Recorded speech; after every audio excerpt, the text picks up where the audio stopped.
What is going on, everybody, and welcome to Meeting with the Metamorph. I am your host, Densu, the Shiny Hunting Metamorph, and welcome to the inaugural episode. I'm excited because today I have a very special guest. Came up with him while we were starting content creation together on Twitch, and obviously has a YouTube channel of his own. Please give a warm welcome to iWill, the gamer. Will. Yeah, boy, it's me, boy. Yeah, boy, yeah. Yes, sir. And today, me and Will are ranking every single Pokemon game. Quite literally every single one. I may have missed one, but I think we got all of them. We double checked. But I'm excited because there are some of these that we don't know if one of another has played, so we have to kind of judge on where we can place them. But also, while we're going through this, if we disagree, we're going to try to argue our points pretty much with where a game should go. For example, let's just use Pokemon Go. Say one of us says it's complete dog shit, which I mean some people would say that, and one of us says, "Oh no, it's good." It's like we'd have to find a good middle ground to put it. I hope that makes sense, because obviously the whole point of Meeting with the Metamorph is having healthy debates and discussion.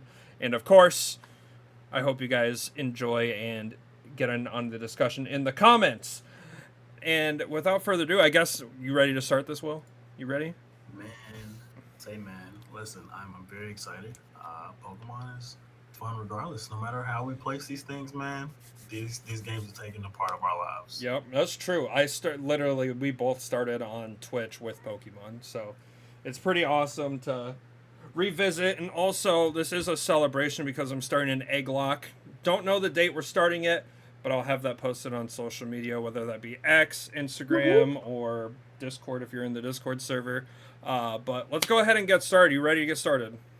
Yeah, let's do it, baby. All right, Pokemon Red and Blue.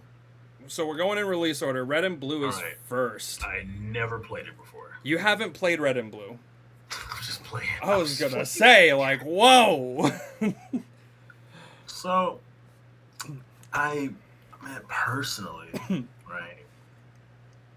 I think it's a C. I think it's one of those games you can't be mad. It's the start of the series. I don't think it's the worst Pokemon game of all time. Yeah. But, at the same time, it's not the greatest. Oh my gosh, it's peak. But I think it's good. It's a good C. I don't think it should be no lower than D. But no. I agree. I agree that Red and Blue are in fact a C tier. It's just mainly they're outdated, but also they've been remade twice technically with Let's Go and then Fire Red, Leaf Green, and obviously you can play Red and Blue pretty frequently. And the only way I really would play it nowadays is with ROMs and ROM hacks and whatnot. That's the only way I play Red and Blue. But I actually agree with you. Yeah, I think it's a C tier. It's not, obviously the pinnacle of Pokemon. At one point it was Red and Blue, but obviously ever since then, it's Red and Blue. It came out almost 30 years ago now. Bro, don't remind me. I'm literally turning 30 next Saturday. Oh, man, I forgot about that. That's crazy, dude. Actually, what starter did you choose? I think I chose Charmander. I think my first game was Pokemon Blue, and I chose Charmander. I got Red, and my first starter was Charmander, so we got good taste. And also, it was fun to run through Brock's gym with a Charmeleon that knew a fighting move, or just trying to get through it in general with Charmander was such a challenge. I think you could learn. I remember when I got through Cerulean Cave, and what was the cave? Mount Moon. I got through Mount Moon, and there was that guy. He was like, "Hey, you want to learn Focus Punch or?" I think it was Rock Tunnel. I think it was Rock. Yeah, Rock Tunnel. Rock No, no, no, Tunnel. no. It was Mount Moon. It was That's Mount when Moon? Okay. you would fight the guy for the fossils. And That's you get right. out of Mount Moon, and dude, there's one dude that's like he has Mega Kick, the other dude has Mega Punch. I taught my Ah, Charmeleon Mega Punch and punched the absolute mess out of Misty, bro. It was hilarious. I was gonna say because I remember you got a fighting move like at the beginning. I just couldn't remember, yeah, if it was Rock Tunnel or Mount Moon. You But get yeah, a now, fighting move?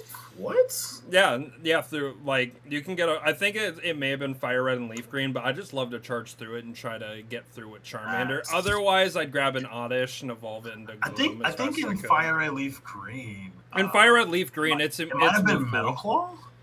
It might have been like Metal Claw was the thing. Ooh, yeah, that might be true. I know in one of the games, Charmeleon gets like a move that's super effective against Brock. I just can't remember if it was Fire Red Leaf Green or if I'm thinking of another game entirely. Gotcha. But I'm glad we agree. It's a C tier game. Obviously, the start of the series we can't go wrong. But Pokemon Pinball is next. Did you ever play Pokemon Pinball? I played both the pinballs, and they were truly enjoyable. I'm not even gonna lie. I didn't own it for long. I like ended up losing it because it's not a main series game. Yeah, right? that's fair. Actually, I don't even know how I got it. I think like I randomly found it at like a store. I don't even remember. But personally, I almost want to say it's okay. I want to say pinball. The first one is a C, but I low key want to say the second pinball is like a B tier. Okay. I don't know. I can agree with C tier for original pinball. I mean, obviously, Pinball Ruby and Sapphire we'll be talking about here shortly after Ruby and Sapphire. Mm-hmm. But the original was enjoyable, but once again, outdated, and you weren't able to really store much on a Game Boy Color cartridge. Like, it was not really feasible at the time, at least. It was like a nice little mini game, outside of Red and Blue. Yeah, it was fun. Like, all the Game Boy Color games were very fun, which they end with Crystal, I believe. Crystal's the last one in the Game Boy Color. Was this the first Game Boy Color game for Pokemon?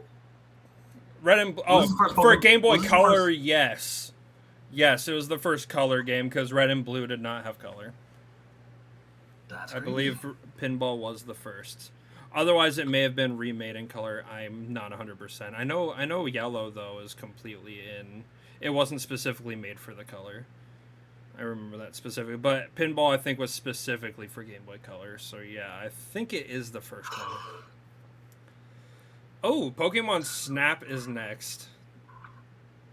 Where do you original Pokemon Snap, not new Pokemon Snap? That'll be, like, way down the line. I think, as a kid, I thoroughly enjoyed Pokemon Snap. I was playing that so much. Oh, yeah, 100%. I want to say it's a B. Like, it was the first game on the 64. Yeah. It really, it made you think of, like, how Pokemon would look like in, like, real life. And, like, when you throw, like, balls and snacks or whatever, they would, like, react to it. It was, like, really cool to see from the 3D sprite, or not 3D sprite, but the 2D sprite on the Game Boy from Red and Blue, or even Pinball to, like, Snap. Yeah, I enjoyed it. I thoroughly enjoyed it only because of, like, the innovation of, like, how it took a big leap from Blue and Red to Snap. 100. I agree. B is like a good... I think it's a fair rating. It's the first quote-unquote 3D-ish Pokemon game. Obviously, it's not a traditional Pokemon game. It is a spin-off, but it's the first time we're seeing, the first 151 in full 3D. So it was really cool at the time. So I think B is a good place for it. I don't think it was... The only reason it goes any higher to me is just there was nothing else to do.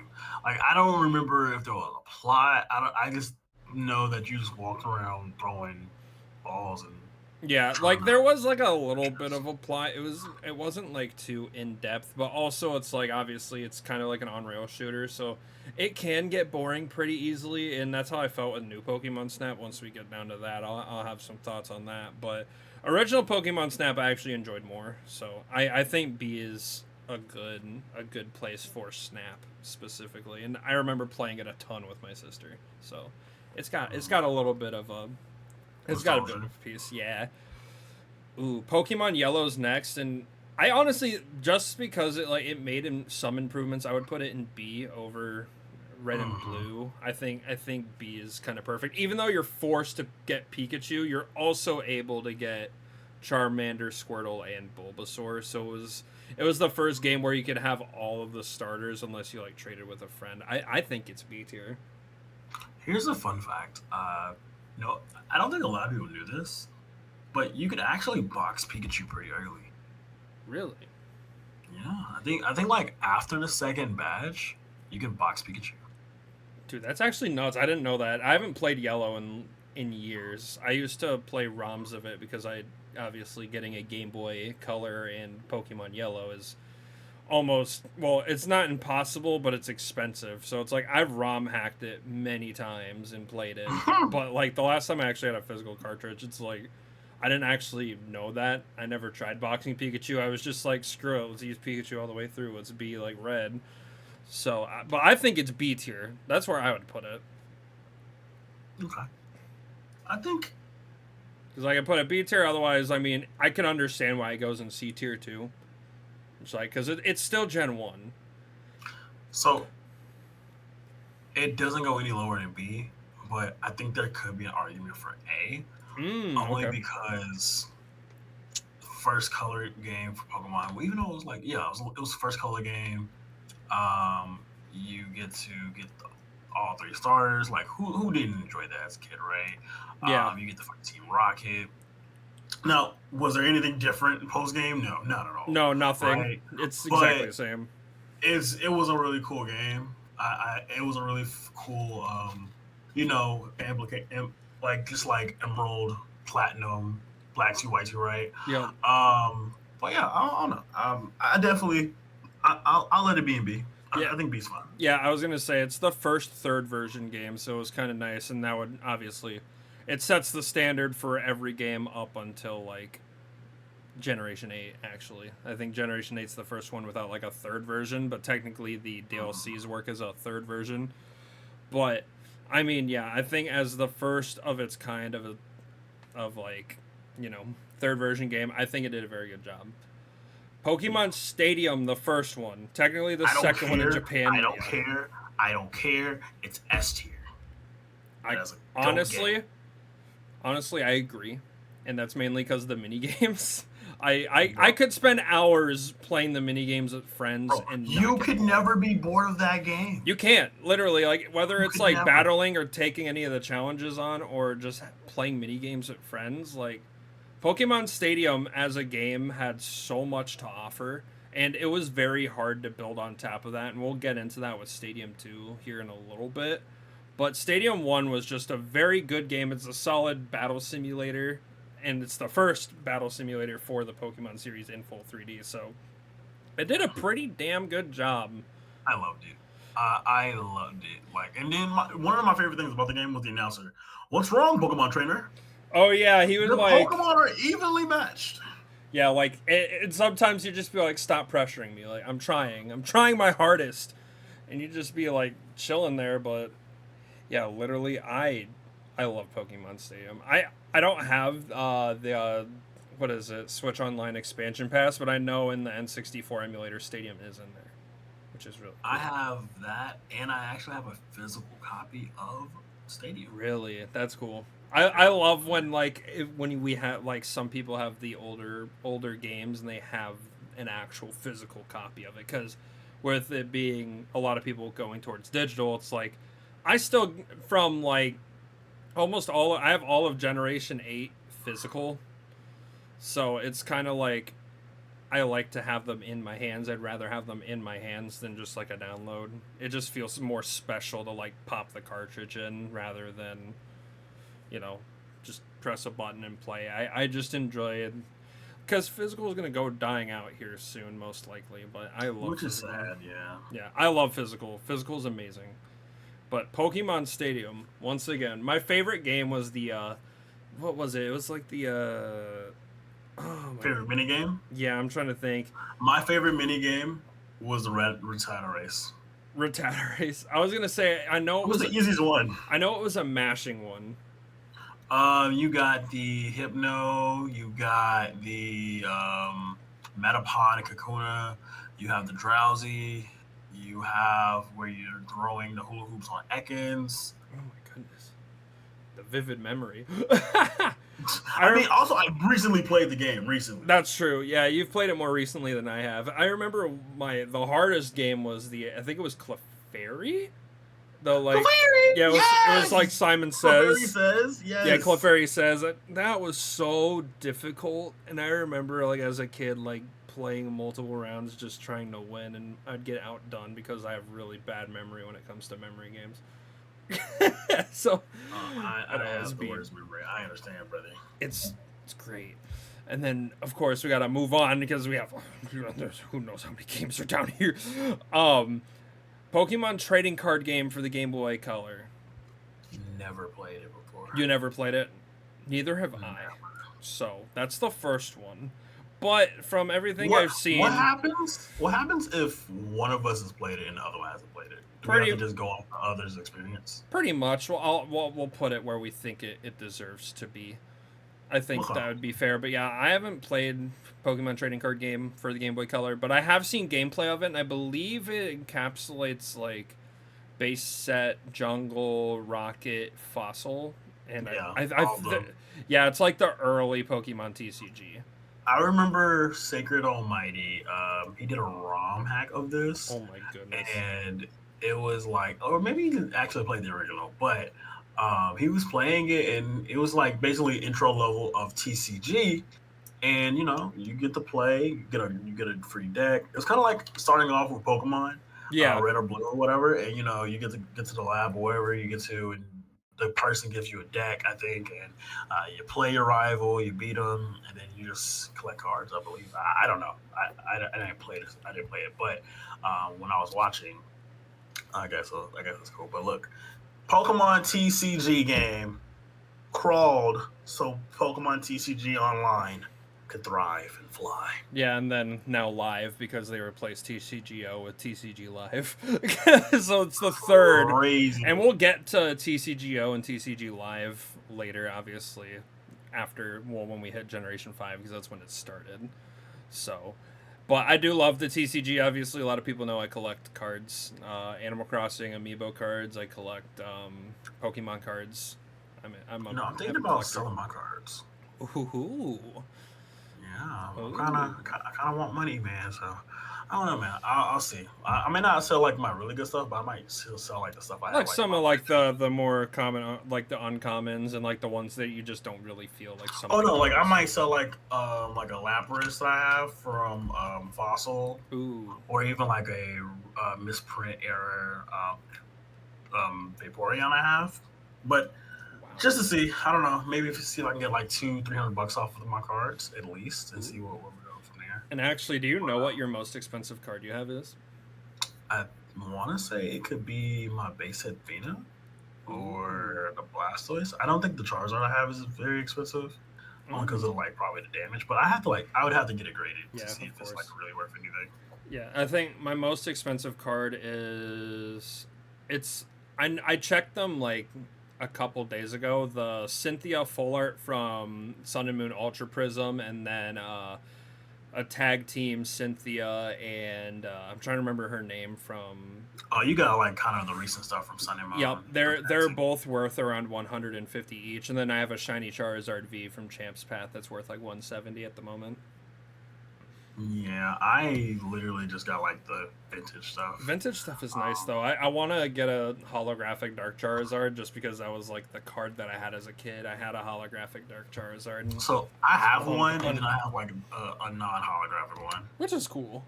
I mean, Because it's remember awesome. I had a Team Rockets pack. I And remember you were because with yeah, you opened it yeah. with me. I remember that. That was such a long Yes. God. That I, was like I 3 years have it ago. still stored too. The non holographic one is what I pulled out the pack, and it's still fresh, it's still clean, it's Yup. still good to this day. But the holographic one, I think, has like some back damage to it. But that's neither here nor there. We'll move on. We'll move on. Yeah, of course.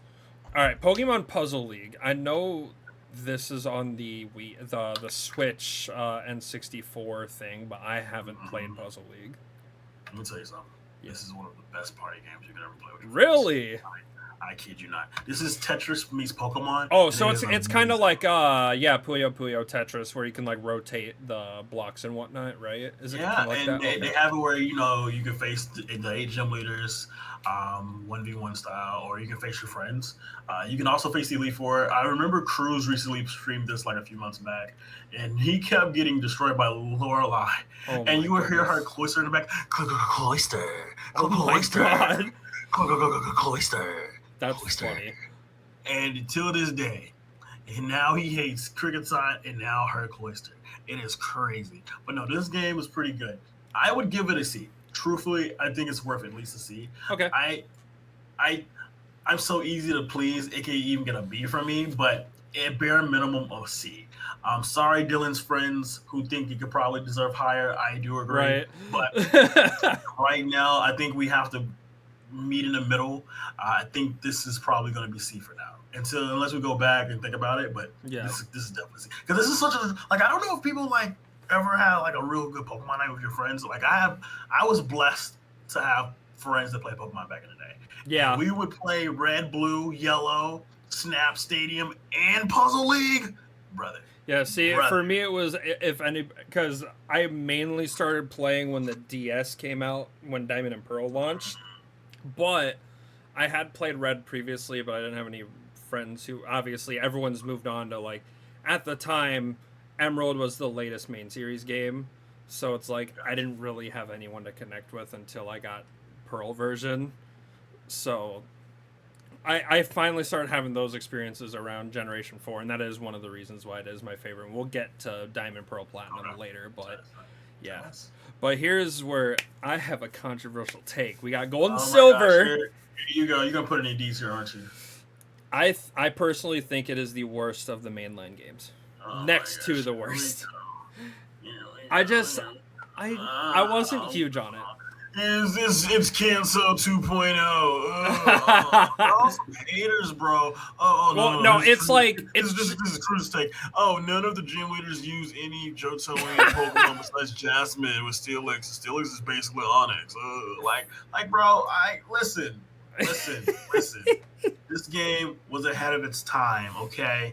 Like, and then here's the thing. How are people going to like Crystal but hate Gold and Silver? They're the same game. The only difference is Crystal had animations. That's literally it. Crystal Literally also it. had a storyline, a bigger storyline with Suicune. But the other thing is, I felt like Gold and Silver weren't too much of an improvement over Red, Blue, Yellow. In my opinion, I didn't think they were too much. I remember the main thing was obviously the 100 Pokemon added, and then the day-night cycle. That's all I remember being like really. Let's not forget Shiny Hunter. Shinies were also introduced. Eggs were introduced. Eggs. Ooh. Listen, it's a lot of implementations, but you know what? Fine. Where would How you about put it? me? Where would you put it? I would put it in S tier, but we gonna meet in the middle. We can meet in the middle, like C or B. C. Put in C. That's fair. Put in I C. can deal with C. They're not my favorites, but they're not my least favorite. My least favorite's actually a later game. You're just trying to hold your tongue back because it's me. It's okay. Oh no. Trust don't me. have to hide I your have thoughts, more to so. say about another certain duo of games later. Trust me. I have more opinions about games later. All right, now what the heck is this? Hey You Pikachu, have you played it? Never. Okay, so I have, and pretty much it's a game where pretty much how you play is you talk to Pikachu through a microphone. What? Yes.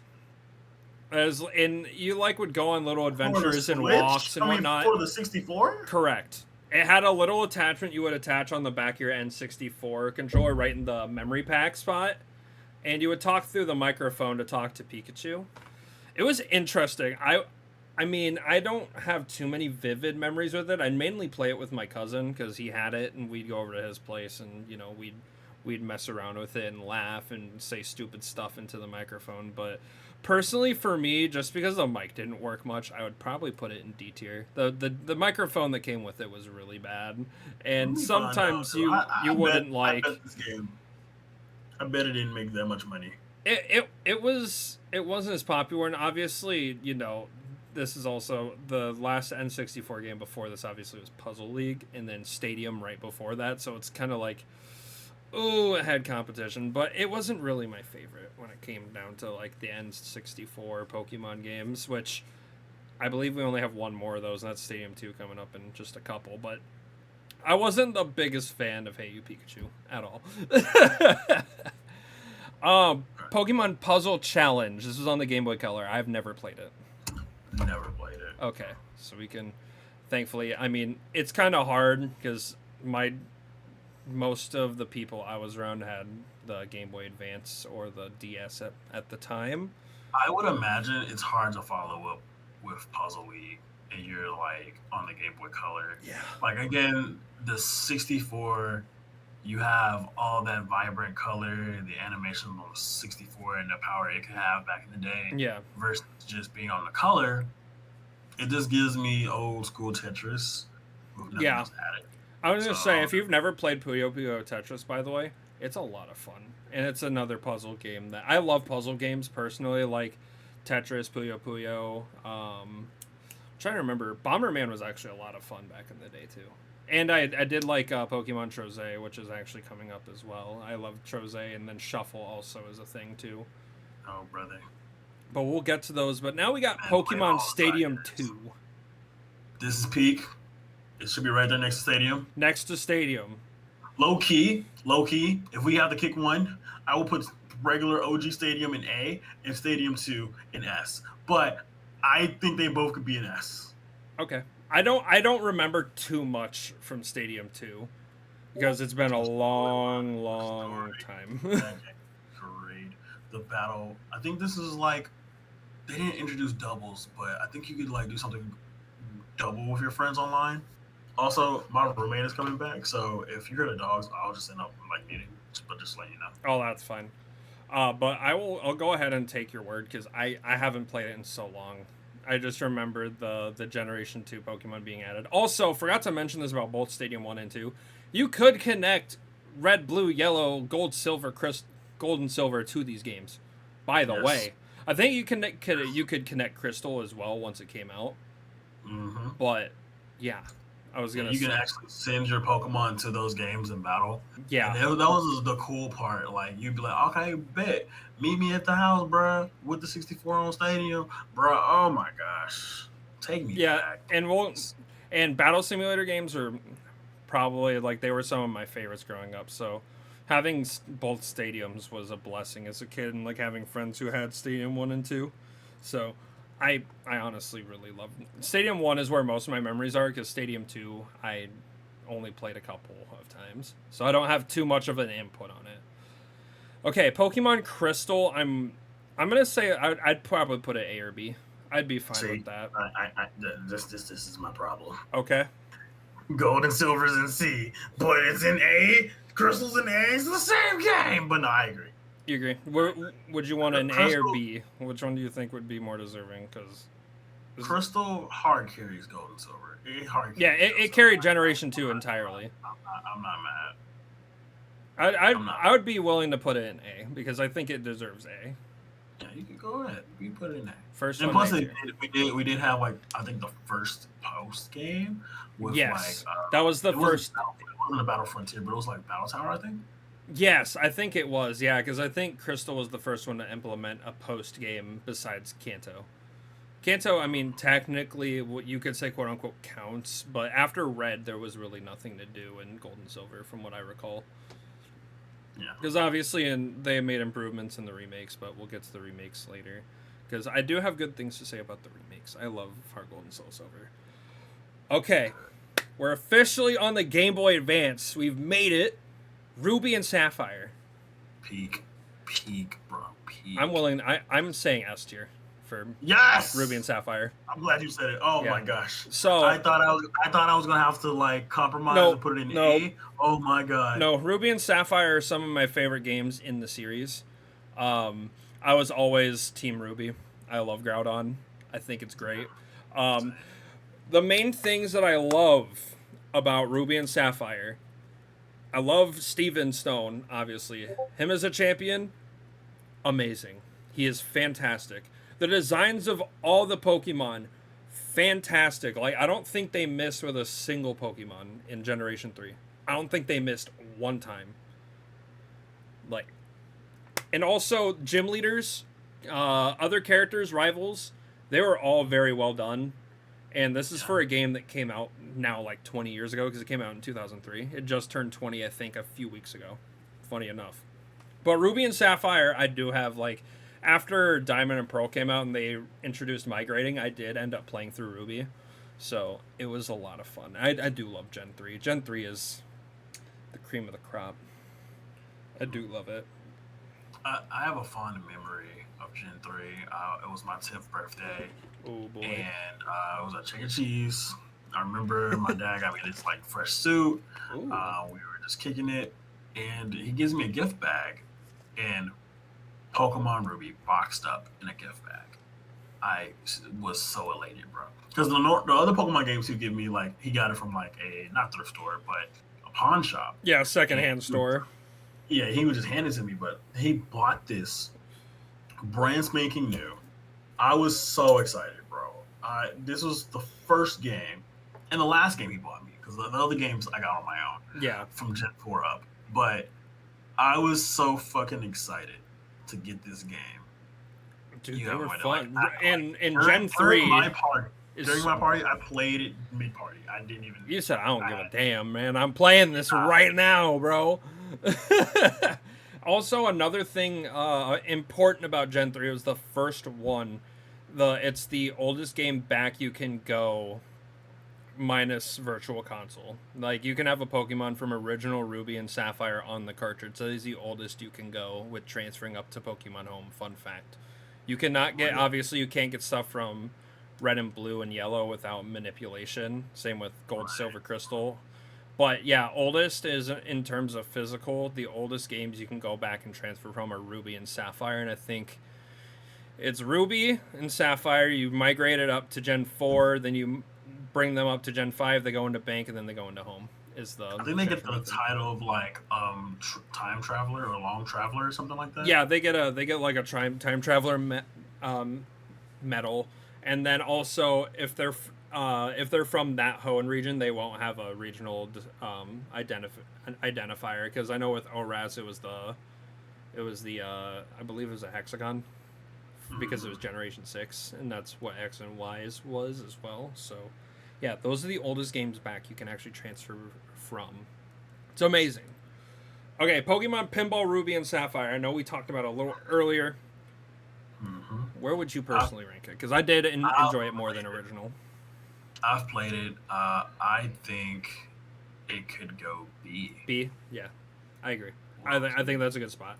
Because I don't think, obviously, like, if it's A tier, it's like, this better be a damn good poke. It was really enjoyable. I remember some of my, like, because I played it and found out Ruby and Sapphire had a side game, and that was pinball. And I was like, oh, snap. And I wasted a lot of time on that game. I was a sucker for pinball games, like the astronaut pinball on older Windows computers. And that's what it reminded me of, because it had different backgrounds, different levels and stuff like that. Like, pinball from Ruby and Sapphire is really cool. Yeah, and also, if I recall, I don't remember if it was in the original, but Boss Pokemon in stages. I think it was in the original as well, but I forgot to mention, those were a lot of fun. I couldn't remember them in the original, but I do remember them in B. I remember in Ruby Sapphire. I just didn't remember if they were in the original or not, but I do remember fondly that they were in Ruby and Sapphire. Did you have the bumper thing too? The what? Wasn't there like a bumper where it was like an extension where instead of like left and right, you could plug the extension on and you could like press the extension instead of the actual bumper, and it's like actually hitting a pinball. Am I tripping? I don't know, actually. That's a good question. Was I hitting my left and right too hard? I was gonna say, I remember hitting the left and right bumper way too damn hard, because I played this on the DS, so I was hitting my left and L and R buttons pretty hard on that DS, and it was the original big bulky one, so it was a ton of fun. Okay, what's the next game? Pokemon Channel. What was that? It's quite literally what it says. It's just TV channels. The only thing... Oh, that's when they had on the Advance and you was able to watch... no. It was on the GameCube. The only notable thing from it that I can remember is the Jirachi. Oh, so was this the one with the disc, This is or the was this the one with yeah the Game Boy yeah. Advance? This is for the GameCube. This was on the GameCube. So Um, you would I didn't pop it. have the GameCube one. I had the Advance one. Yeah, those were like they were just like Pokemon episodes. This one had like a bunch of different channels. It had a Pikachu short. But the main thing I remember is getting the Wishmaker Jirachi from, which it could be shiny, by the way. You could shiny hunt it. It's very hard, but you can do it.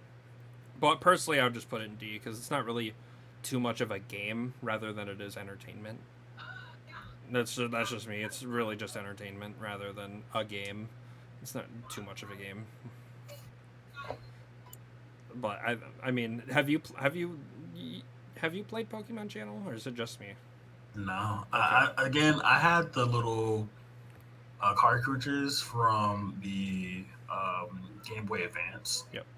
where you could watch some episodes, but I didn't have the channel one Mm, for Game. okay. Also, after Pokemon Channel, technically Pokemon Box goes next, but it's a storage game, so we're just putting it there. By the way, actually, fun fact about Pokemon Box before we move on to Coliseum, it is the most expensive GameCube game sealed.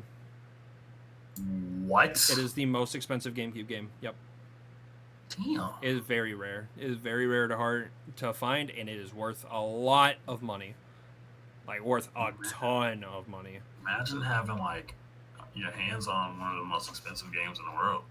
Right. Yeah, I know. I watch a couple people who like thrift and whatnot, and their goal is to like have a complete collection of the Pokemon series, and they got Pokemon.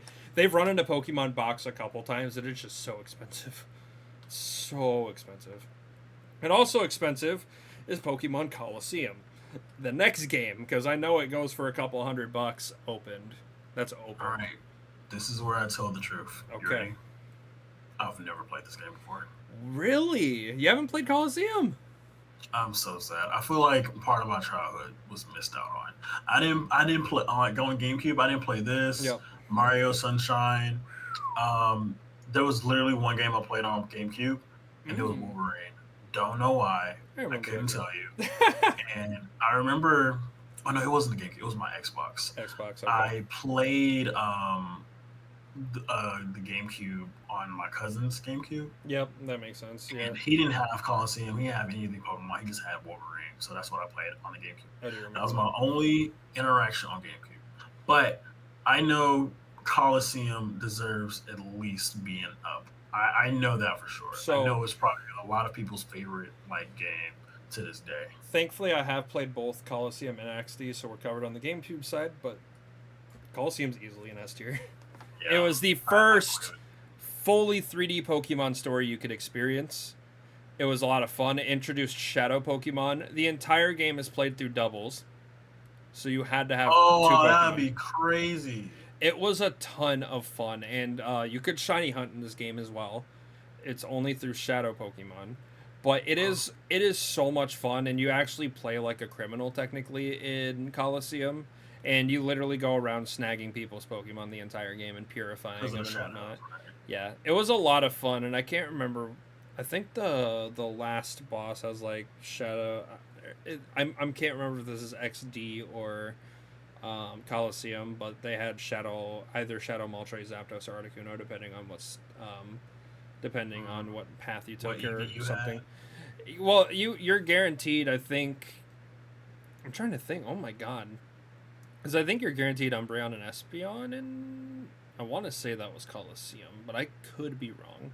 It's been a while since I played both of them. I actually had Gale of Darkness and Coliseum when I was growing up, but I remember more of Gale of Darkness than I do Coliseum. But it's deserving of S tier, 100%. All the battling was a ton of fun. The story was actually great. There's also Mirror B.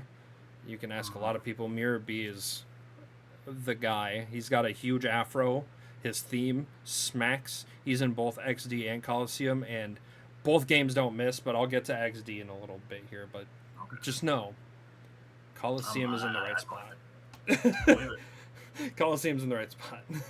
All right, first remakes on the list: Fire Red and Leaf Green. Fire Red A and Leaf Green. solid A. I agree. You can't A do too solid much with Kanto. You can't go wrong with Kanto, but I don't think they're S tier, but as the first remakes in the entire series, they were damn good. You had like the Sevi Islands were in Fire Red Leaf Green. Obviously, you know, the games look beautiful. They look The great. original games The original that came Fire Red out and like within like the first year of its production, they had the glitch of Masingo you could still do. Yup. It was awesome. You could still get like the a bunch of nuggets for real. That was cool. The rare candy trick with Masingo. It was really cool to see that. I think the only thing you couldn't do was the Mew thing. Matter of fact, I think the Mew thing was made up. Yeah, are you talking about the Mew under the truck? Yes, Yeah, the that was Mew under the truck playground was made up. rumors. But the Mew you could get above Cerulean, above Golden Bridge is real. I did that in Pokemon Yellow and got Mew on my emulator. Oh my DS. god. I'm so mad. My DS is like busted. Yeah. But Also, Fire Red and Leaf Green could trade with Ruby and Sapphire, so you could bring Gen 3 Mons over. It was also a ton of fun to Game Shark if you had a Game Shark back in the day. It was so much fun. I did a lot of Game Sharking in Generation 3 and 4 specifically. Yes, I remember me and my friends like we had Fire Red Leaf Green. We would just battle each other all the time. Again, it was really cool if you had friends growing up playing the games. Yeah. But dog, top like everything in S and A so far. Like if you have friends in your childhood playing games, chef's kiss, bro. Like, Yeah. You had the best fun of your life. A and S are literally the cream of the crop when it comes to Pokemon. And speaking of something that I don't think is cream of the crop, is the first DS game for Pokemon, Pokemon Dash. Yep, Dash was first. I could have sworn Battle or not Battle, but Rangers were the first DS game. That's crazy. No, those came later, but they didn't. The last game on the Game Boy is obviously Red Rescue Team, but we'll get to that right before Ranger. But have you played Pokemon Dash? Never. It's in the right spot. It's bad. It's a racing game. I just did not enjoy it. It was very. So it's Need for Speed for Pokemon? Yeah, it's very bad. Who was the fastest Pokemon? Dodrio? I have no idea. I haven't. Rapidash? I never play. I haven't played it in like years. I mean, I played it with my cousin, and it's just very repetitive, and there's not a lot to do. It must be that bad if you can't remember it. Yeah, it's just it's a no from me, dog. All right, Pokemon Emerald, the last mainline game on the Game Boy. I think we can both agree that this is an S tier game, right? Most definitely. I was gonna look at you differently if you. Oh no, this added the Battle Frontier. Of course, I'm not gonna put it any lower than S. There's no way. One. Didn't they like improve the introduction in battle for sprites? Yep. And not only when you see it in battle as an opponent, but when they also did the sprite on your side. Yeah, the back sprite and the front and the regular sprites they moved. They had special effects, and also the story was improved. The only negative I have about Emerald is replacing Steven Stone as the champion. That's my only gripe. That's the only gripe I have, because I did not like Wallace as the champion. I preferred Steven, but they needed to make an easier champion, bro. It's okay. No, Steven was great. He was fine.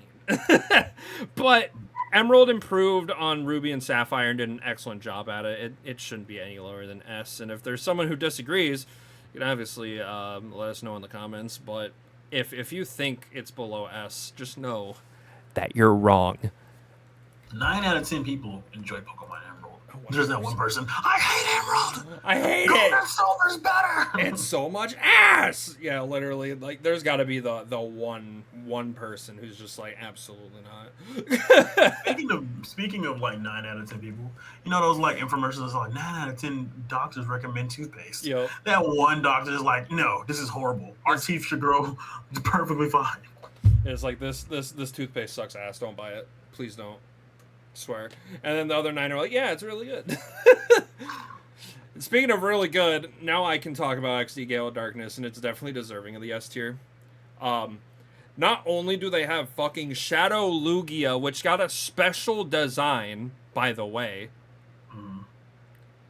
It also like just improved on the system for, the GameCube games, the GameCube duo of Coliseum and XD. It improved.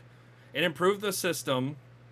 Shiny hunting was still a thing. The story was as good, and you actually play as someone who's on the good side, who gets to test out the Snag'em machine.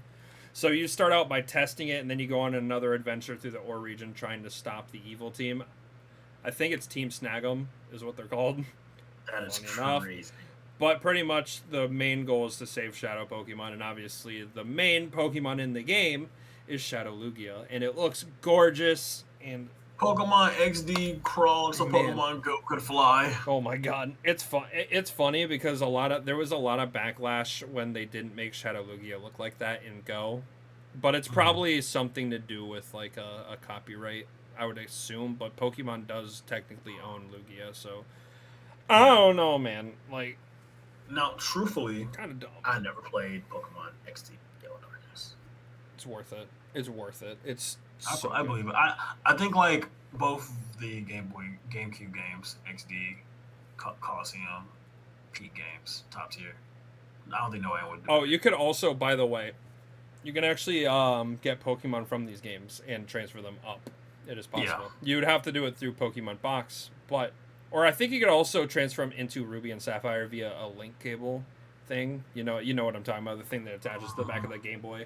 Listen, kids, for those who don't know what link cables are, that's how we traded back in the day. We didn't have the Wi-Fi. We had to meet up in person, okay? And trade. Yup. You had to take the stupid little cable and attach it to the other Game Boy. And then with Gale Darkness specifically and Coliseum, you'd plug something into the GameCube second controller spot, and then you'd connect the other end to your Game Boy Advance. And this thing also worked for games like Four Swords Adventures, Legend of Zelda, and the Wind Waker it also worked with. But I remember it mainly for transferring Pokemon, and that was something that XD and Coliseum were known for. And actually, if you transfer stuff up, it was the first game where it would say in a distant land. But now, Pokemon from Legends Arceus say that now too. So, but if you know it's not Legends Arceus and it's a Pokemon that has that, now they're from Coliseum or XD Gale Darkness. Fun fact, they're from the Ore region. Fun fact. All right, Pokemon Troze. Never played it. You never played it. Okay, it's a puzzle. It's a matching game. I'm just gonna put it in C. I mean, it's a matching game. I think, obviously, out of like the mini game kind of Pokemon games, pinball. And like, I don't think it matches up to Pokemon Pinball. It was fun, but it just wasn't like, it's a puzzle game. You enjoyed it. You wouldn't. I mean, I'd still go ahead and play like, I'd do stuff on Emerald, or I'd play Pokemon Pinball more than I'd probably play Troze. And Troze was the second game on the DS. It was the second one, because Dash came out, and then Troze was the next one after Emerald. So yeah, it's a puzzle game. So it's like, it's not, it's good. It's just, I don't think it's touching pinball whatsoever. Pinball is just a lot more exciting than sliding stuff and making matchmaking games. They're not my favorite. Ooh. Red Rescue Team and Blue Rescue Team. The last game on the Game Boy Advance was Red Rescue Team, by the way. Red Rescue Team. Blue released on the DS the same day. Have you played Red or Blue Rescue Team? Never played it. Oh my goodness! Deprived. I'm just kidding. You can obviously you can emulate these games, or you can get DX, which DX is on this list as well because it's the same game. But it was the same experience on the DS as it was the Game Boy. It's just that with the DS, you had like a map underneath on like you had stuff on the bottom of your screen on the DS version, and I think it's a solid I'd say it's a B. It's a dungeon crawling game. I was a huge fan of those like earlier in my life than I am now. I still like dungeon crawlers, but there was just something about Red and Blue Rescue Team that I did enjoy as a kid, and it's been a while since I played the originals, because I played both Red and Blue Rescue Team. I had Blue Rescue Team, I know for sure, and I just had a lot of fun. It was mainly me going online trying to figure out how to get which specific Pokemon, because I didn't want to be a Pidgey or something stupid. I wanted to be like a Charmander. which I always aimed for Charmander. But in the new games, one quality of life they did do is you can actually choose what Pokemon you are. So thank you, by the way, Pokemon Company. I appreciate you making that change in the remakes. But yeah, Pokemon Mystery Dungeon, those games, we're going to be talking about those a lot. And there's a lot of them that I haven't played because the last ones I played were on the DS. So that's where I get a little foggy. But next is the original Pokemon Ranger. I love Pokemon Ranger. Have you played Pokemon Ranger? Never. Oh my god! You guys can let Will know how deprived he is in the comments, or go over when he's streamed. Be like, bro, how could you have not played all these games? So not to plug myself on your podcast. No, you're good. So I will be doing like a really long stream August 3rd in preparation for my 30th birthday. Yup. I will be most likely playing games I've never played, which will be like Coliseum, XD. I don't know if I want to play Ranger, but we'll see. Ranger's fun, but if I'll talk about the best Ranger game in a little bit because I think it's Shadows of Almia. I think that one's the best by far. But the original Pokemon Ranger, I would give a B. I would give it a B personally. It's the first. The one thing a lot of people are aware of about Ranger is this is how you got Manaphy, but it was literally one per copy of the game. Once it came out of your game, you couldn't get another one. This was announced before Diamond and Pearl, right? Yes, it came out before Diamond and Pearl. Diamond and Pearl were the next games after Ranger. So, like, they said, at the end, they're like, you'll be able to transfer a Manaphy egg to Pokemon Diamond or Pokemon Pearl, depending on which version. And it could be shiny. It's a very hard Pokemon to hunt, and a lot of people still hunt these to this day. It's kind of crazy. They're insane hunts. If you literally look up Manaphy shiny hunt, and you can find the Pokemon Ranger transferring over to Diamond or Pearl, and then you would start a new game and try to get your trainer ID to match up with the egg. It was insane. It's an insanely long hunt. That's just, people who hunt, I salute you. It's insane. But yeah, make sure August 3rd. Are you doing this on YouTube or are you doing this on Twitch? Haven't decided. I might do Twitch. I might make a video about me doing it on YouTube, but probably do it on Twitch. You heard it here first, folks. Make sure to go over to Will's channel, subscribe, and keep notifications on so you know when that video comes, and then you'll know if it's on Twitch or YouTube. So that'll be a lot of fun. I'll probably end up being there because usually that's what ends up happening. But it's time to get in. Generation 4, Pokemon Diamond and Pokemon Pearl. I want to hear your thoughts first because I have a little bit of bias. So I want to hear your thoughts first before I... Let me tell y'all something. Yep. Have y'all ever woke up on a Sunday morning to gently, beautifully played music? You wake up refreshed because of the music. It's like a breath of fresh air. Oh, yeah. That's what Pokemon Diamond and Pearl is like. These games were truly a joy. And as a kid, I always was wondering, how could Pokemon do better than Ruby and Sapphire? What game could truly follow this up? Diamond and Pearl did not disappoint, truthfully. Mm-hmm. They did so well. The games were beautiful. The trainers were great. The gym leaders magnificent. The Pokemon flawless. And to top it off, the route music. You can't go wrong with Gen 4 route music. Lake music, it was a masterpiece, a true beauty of art, a true work of art, some might even say.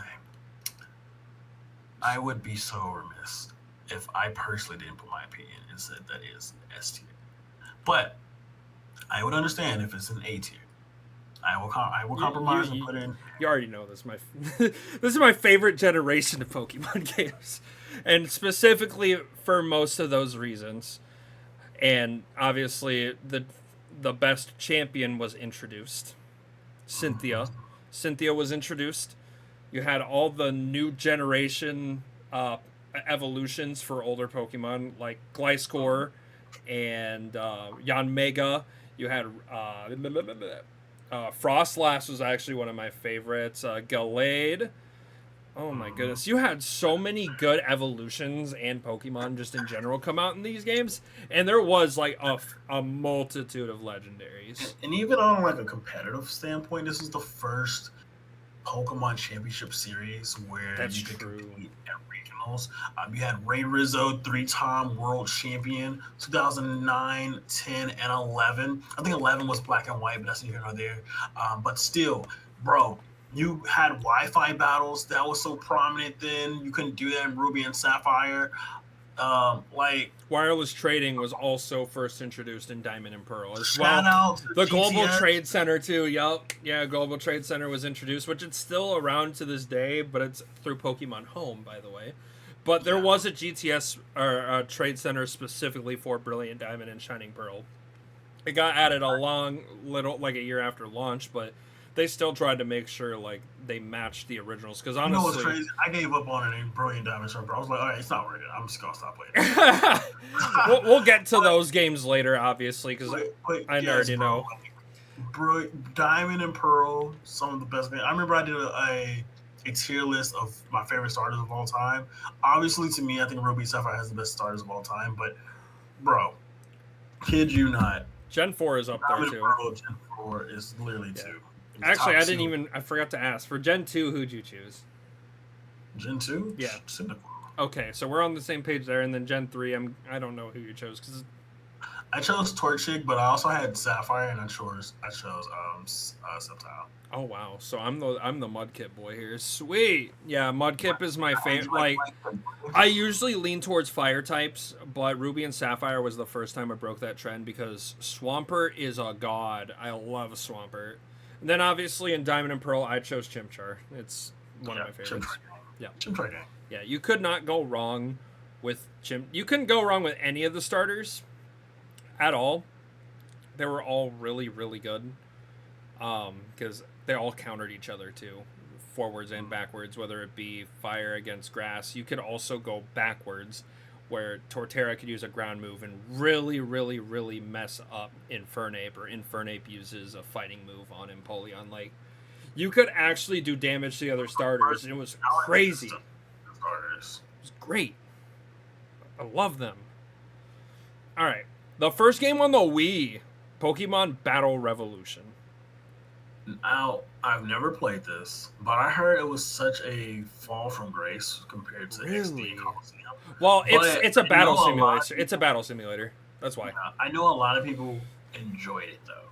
Oh, I would argue this is an S tier game, just based on one. It's a battle simulator, so it's just like Stadium and Stadium 2 before it, where you could bring your Pokemon from Diamond and Pearl, and even Platinum, and bring them into the game and see them in full 3D. It was awesome.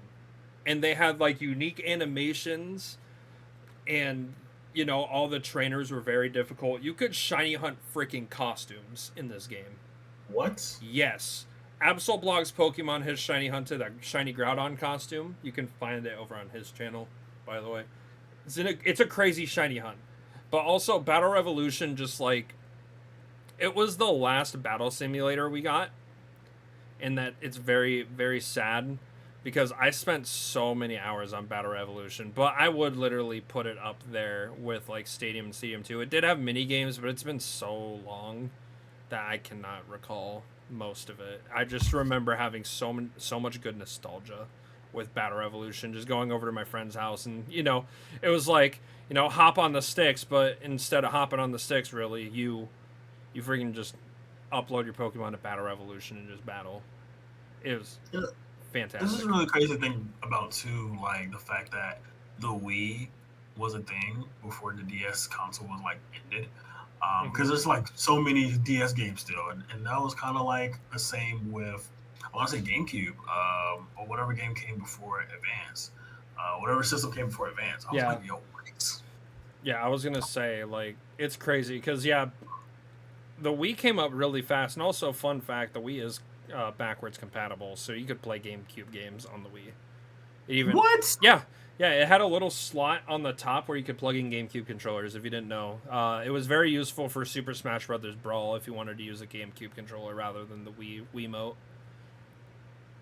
Really cool. But yeah, Battle Revolution is one of like the games I have the most nostalgia with when it comes to, you know, battle simulator games. I loved Battle Revolution so much, and I loved seeing my shinies as well. Like I got a shiny Shinx, and I got to put it as a Luxray into Battle Revolution. They had special shiny sparkles, and by the way, unlike XD and Coliseum, the shinies were correct in Battle Revolution. So in XD and Coliseum, the shinies were all messed up and they didn't look right. So that's a fun fact for you.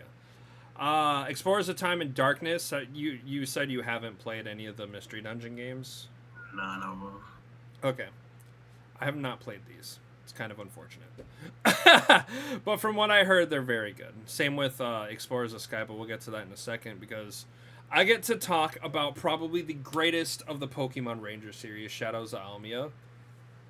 It's S tier. Really? I would say so. Like, you could obviously, I think it, like, A is the lowest you could go. But I think it's S tier. The story is hilarious. The evil team is funny. It's the same Pokemon Ranger, like, gameplay that you would normally get from the original. But it was just so goddamn funny. Like, it was so good. There was no reason it needed to be good. You can look up people's, like, thoughts on Shadows of Almia, and it's usually universally like accepted it's the best of the Pokemon Ranger series. It's just so much fun.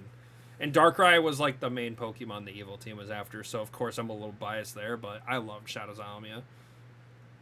Like you need that's one if I had to say if you were gonna play one of the Pokemon Ranger games, it has to be that one because it's the best of the three. Because the first one was kind of like the story was okay. The story in this one just like kicks it up to 11. It's fantastic. Worth playing 100%. It's kind of crazy. Gen 4 is just like ruling S tier right now. Because guess what's next? Pokemon Platinum. Another S tier game. We don't gotta even talk about Platinum. I think we're both on the same grounds with Platinum. It's an S tier. How could you not say it's S tier? Like, imagine lying to yourself. Like, Giratina got a new form. The story changed completely. You had to go to the distortion world, which was freaking awesome. You got to do the yeah. Cyrus like died. Also, you got to do the gyms out of order, which was weird because Fantina was third in Platinum. Because it went Rourke, and then you'd go to oh my god, second gym leader. Why is your name slipping? It was crazy. I saw her name. Gardenia. There we go. I saw someone cosplay her at NAIC, and I couldn't think of her name. I was like, dang, is she the most forgettable gym leader ever? No, I love Gardenia. It's just sometimes like going back and trying to like it's like, oh, there's just so much like obviously playing like gotcha games and like, you know, obviously I'm a big fan of Hoyoverse. Like all that knowledge is near the front of my head. And Pokemon's like in the middle, so I have to like pull back a little deep to try to grab it. But like doing the gyms out of order was so unorthodox. You know, getting Giratina in origin form was amazing. That is just amazing. The story was improved, which that's a fair like complaint about Shining Pearl and Brilliant Diamond, but we'll get to that later. Once again, that's like near the end, but Platinum is literally the game that like I love Platinum so much. It is definitively my favorite of the main series of all time. Platinum is number one. Also, Giratina is my favorite legendary. Fun fact, I'm not counting mythicals. Not counting mythicals in that, just legendaries. Giratina is my favorite. What are your thoughts on Platinum? Because obviously, I have a lot to say, but you will probably also do. Platinum was really fun. Post game was really fun with the Battle Frontier. It was really cool, and even like having the battle area, which is the Battle Frontier, but fun times, man. I think my fond memory with Platinum is just Heatran. I don't know why, but doing the whole Heatran thing with Buck and yeah, they improved on like the entire resort area, by the way. Yeah, and I can't remember. Was there a Battle Frontier, or was it still just the Battle? I think there was a Battle Frontier in Platinum, but I could be wrong because I know it's in Heart Gold and Soul Silver. I just can't remember if it was Platinum or not. I want to say Or was it just the front? Yeah, it was, because we had Frontier Brains. There was one in Platinum. Because we had Duroc and Caitlyn was the other person I was thinking of earlier. She's in it. Obviously, you got Palmer. I can't remember the others, but yeah, there was a Battle Frontier. That good thing I remembered. Okay, once again, I haven't played Explorers of Sky. I don't think you have either. You said you haven't played Mystery Dungeon. So that next is Pokemon Rumble. Oh, I thought that was Omega Ruby. I was like, yo. No, that's too early. It's shit. I was gonna be like, wait a minute. Omega Ruby is all the way like, there it is. It's right next to Art Academy. But I have played Pokemon Rumble. I'll say it's a solid B. I don't know if have you played Rumble? Nope. Okay. It's the only one of the Rumble series that I've played is the original. It was on the Wii, and pretty much you'd beat up other Pokemon and take them. They were all toys. And you'd go through like stages, and then you get to the boss Pokemon and whatnot. And there's a huge community for Pokemon Rumble. They even have a dedicated shiny hunting weekend. What? Yeah, it's called Rumble Weekend.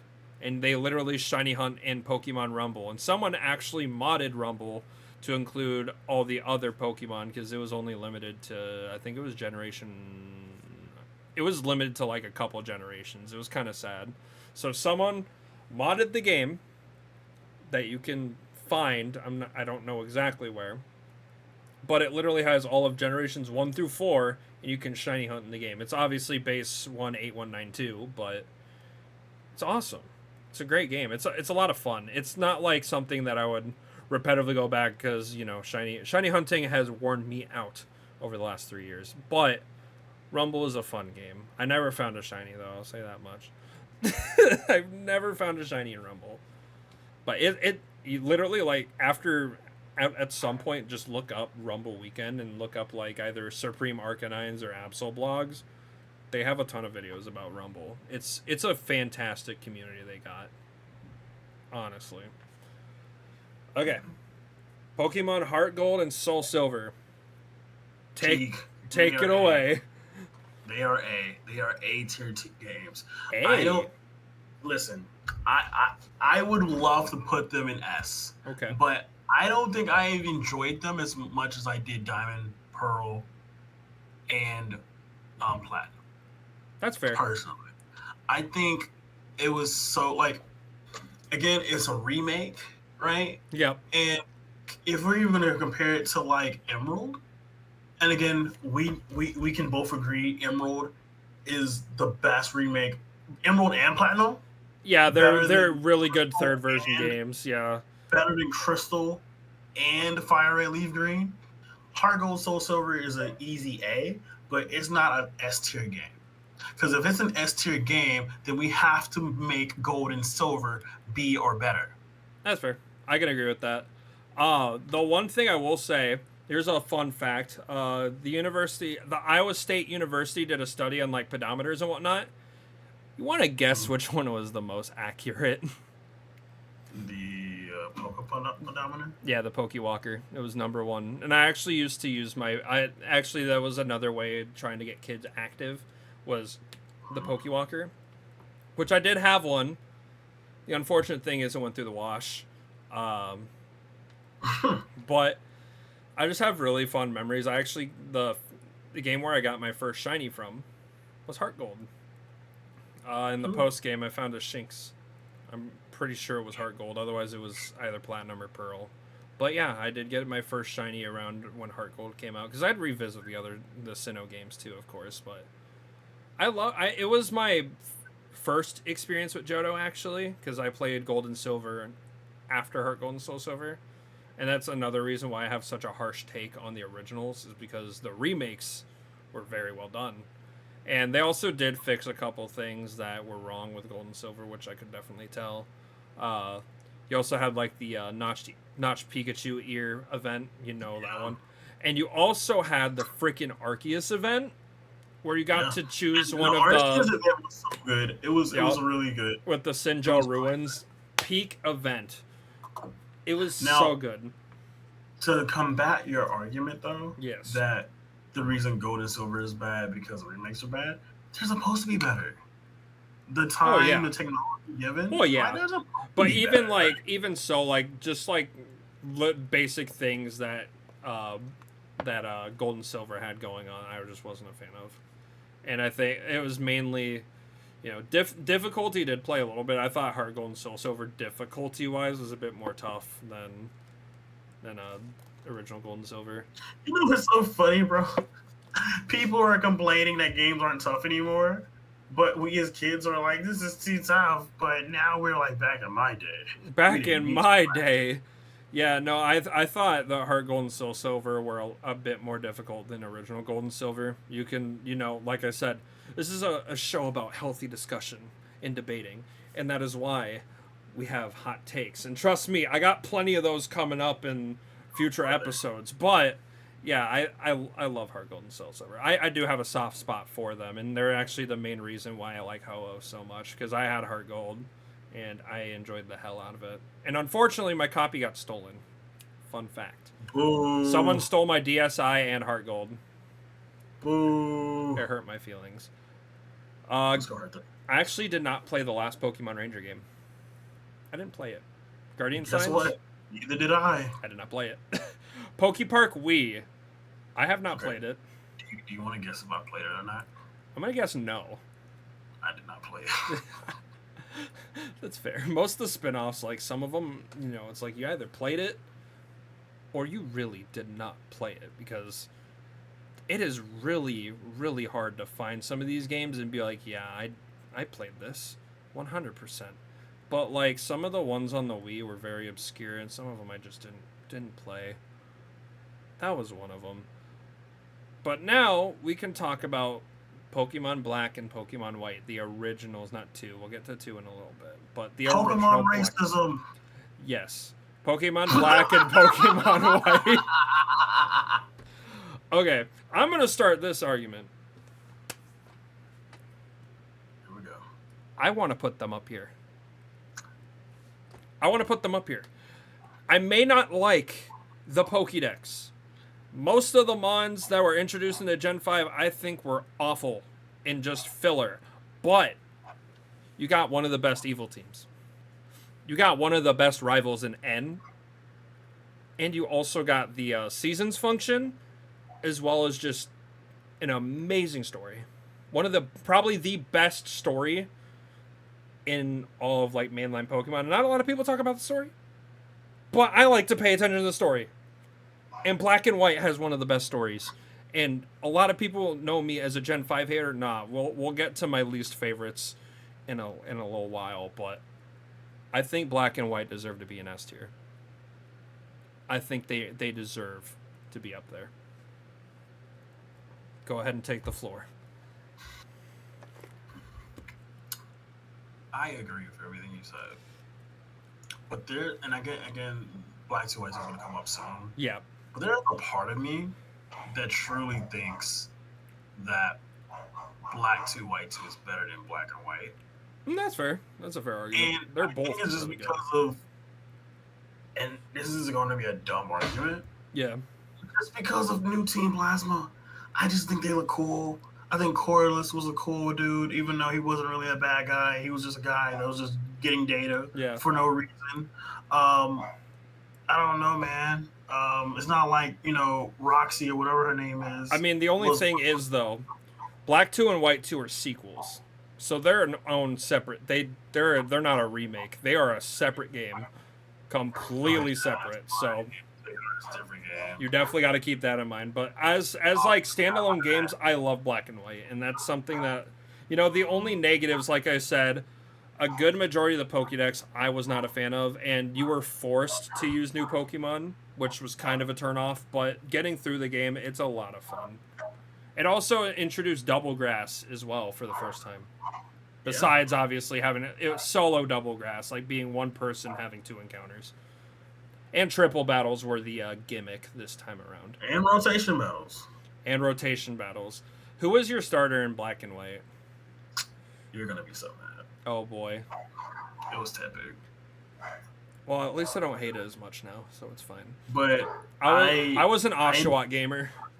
That's all I was about to say. I used to start over so much. and just play it. And I used to do Oshawott. But when I learned about Contrary Superior, bro, my whole life changed. Yeah, Tepic was my last choice, but I did like choosing Snivy or Oshawott. Oshawott was my more common choice. I liked Samurott. I thought it was a cool mon. But yeah, I think we both agree then that black and white deserve S. Yes. Okay, we are in that game. We're in that zone. Okay, Pokemon trading card game online. Did you ever No. play TCGO? Okay, I did. No. Just because it's servers and how slow it is, I'm going to put it in C. It doesn't exist anymore. You can't go and play it now because TCG Live has taken over. But the servers were really, really, really bad, and it was very, very, very slow. So just on those alone, I'm going to put it in C, but it's typical TCG gameplay, you know. You have your cards, you can scan in codes to get cards from your actual packs, and yeah, it was wild. It was fun. I like to collect cards on there. And actually all of my cards should transfer whenever I download TCG Live. And TCG Live is actually available on more platforms because Trading Card Game Online was actually restricted to just PC and then iPad. So having it more readily available on other platforms is kind of nice. So it also has that negative, but yet again, that was a different time. But I think it's personally a C, and that's just my opinion. This is my opinion. Pokédex 3D is not really a game, but it's on here. It was cool to see like the length of Pokemon. Like people would like go see like Seviper, Gyarados. Yeah. It's kind of a D. It's a D. It's a D. Yeah. I can agree with that. Nothing crazy. Yeah, it's a D tier. It's fine. I think it was free too. I think it was just a free game. No, I think it was either that or Pokédex 3D Pro. One of them was paid, and no one of them was paid. 3D Pro was definitely paid. Oh, I know 100%. I think it was like connected with Dream Radar. You could get like good stuff or whatever. I don't know. Yeah, it was weird because Dream Radar is actually coming up in here in a little bit. But Rumble Blast I did not play. Did you play Rumble Blast? No, I did not. Okay, Pokepark 2. Did you play it? I want you to guess. No. All right, Pokemon Conquest, a game both of us have actually played. I'll let you take the floor because you've played it more. How you know I played it? You don't know. It's not like you've been streaming it so damn much. I'm just kidding. But you go ahead and give your 2 cents because you've played it more recently than I have. So, I'll try to compete with these dogs in the park, girl. Again, oh yeah. My apologies, guys. Yep, it's fine. But I was surprised with how much I actually enjoy Conquest. It's like a strategy. Yeah, it's a turn-based strategy. If I remember. Turn-based strategy, kind of like Fire Emblem. It's like Fire Emblem meets Pokemon. Yep. You know, I was actually gifted this by somebody, and I think I still have the wrapped. I think I still have it gifted. I never opened it. I probably misplaced it somewhere, but yeah, if you happen to be listening to this, I'm so sorry. If you gifted. Oh, my old roommate of college, his name was Aaron. He gave me this game. He's like, "Yeah, man, I heard you like Pokemon, so here you go." And I never played it. But I kept it though. I actually kept it. Yeah. But I think I give the game a C though. I don't think it's like the best game. Again, I haven't beaten it, but I know a lot of people really enjoyed this game. I think there's probably even a argument for it to make it in B tier, but for right now, and I haven't finished it either. For where I'm at currently, it's a cool C. It's a chill game. Okay. Yeah, man. It's a chill and by game. the way, C is not by any means like bad. I just want to point that out to anybody who's thinking, "Oh, you think all your games are bad?" No, they're not bad. It's just B and D tier. Otherwise, they'd be in D. D is for the absolute down horrendous. Those are for the absolute down horrendous games. But I agree with some of your points. It's a new take, and also it was done in conjunction with a different company, which was really cool at the time. It was a collaboration effort with Pokemon, so I thought it was really cool. And the dude with I think he had a shiny Rayquaza. Oh, I want to say there was a character with a shiny Rayquaza, if I'm recalling correctly. But god, it was so good. Yeah. Oh, good. All right, Dream Radar is next. Did you ever do Dream Radar? It's not really. I did. It was actually fun. It's it's one of those like side games like pinball. Yeah. But you're able to get the Therian form like Landorus, Thunderous. Yeah, you're And, able to get the mirror for Black 2 White 2 because this came out right before Black 2 White 2 did. and truthfully, I mean, it's a C tier. I don't think it's like anything crazy. Yeah. It's not crazy. It's just like it's a way to like it obviously for it coming it's on the 3DS obviously. The first one on the 3DS obviously was Pokédex 3D, which I know so amazing. But Dream Radar was trying to make use of the camera, which was really cool, and I appreciate that. You were able to do the Sleep World in Pokemon Black and White. Yes, you was able to get different abilities, hidden abilities. Hidden abilities, yeah, because hidden abilities were brand new as of Gen 5. Gen 5 introduced hidden abilities, so that was also very, very cool. Now we can talk about Pokemon Black and White 2. I think we're both going to say it's S tier, right? I personally think it's the greatest Pokemon game ever made. That's a take. I'm not going to disagree because it's up there. And that's me. Like my top 3, Black 2, White 2, Gold, Silver. And I don't know what my third is. I almost want to say Arceus versus Unite. Ooh. But I don't think Unite's an S tier game by no means. Oh, no. But I don't think so either. And that's someone who doesn't really play the game. But I can agree with Black 2 and White 2 like being in S tier and possibly being one of the greatest Pokemon games in the main series of all time. That game was so fucking You also had the first Pokemon to fuse together, which Kyurem could fuse with either Zekrom or Reshiram. You also had, another fantastic fucking story. Like, and I think Getsis and Cyrus, like, literally are the best villains. So getting them back to back and getting Getsis twice in 2 different incarnations is amazing. Getsis' theme to this day is probably one of the best themes of all time. It's up there with, like, Cynthia. It's up there with Red. Like, it's... Like, Black 2 and White 2 are just such good games. And, like, in these games, it did not restrict you to just Generation 5, which also was an improvement that I loved. And it still included everything about the originals. So, yeah, easy S tier. And once again, you already put it very well. It's possibly one of the best Pokemon games of all time. Like, it's just ridiculous. Like, I don't know how I had spent so many hours on a game. Like, if they had, like, how many hours, I promise you, I might have spent 10,000 hours on that game. Oh, like, my goodness. There was not a day when that game came out, there was not a day, an hour, a second I was not playing that game. I had that game with me every other day. Like when I was a kid and I had Gold and Silver on the Game Boy Color in my pocket with extra batteries, I had my 3DS, I had my charger, I had the strategy guide. I was playing that game faithfully. You would have thought I was a competitive Pokemon player. No, you just loved it. I just loved it. I played it in class. I played it on the bus to class. I was playing it everywhere.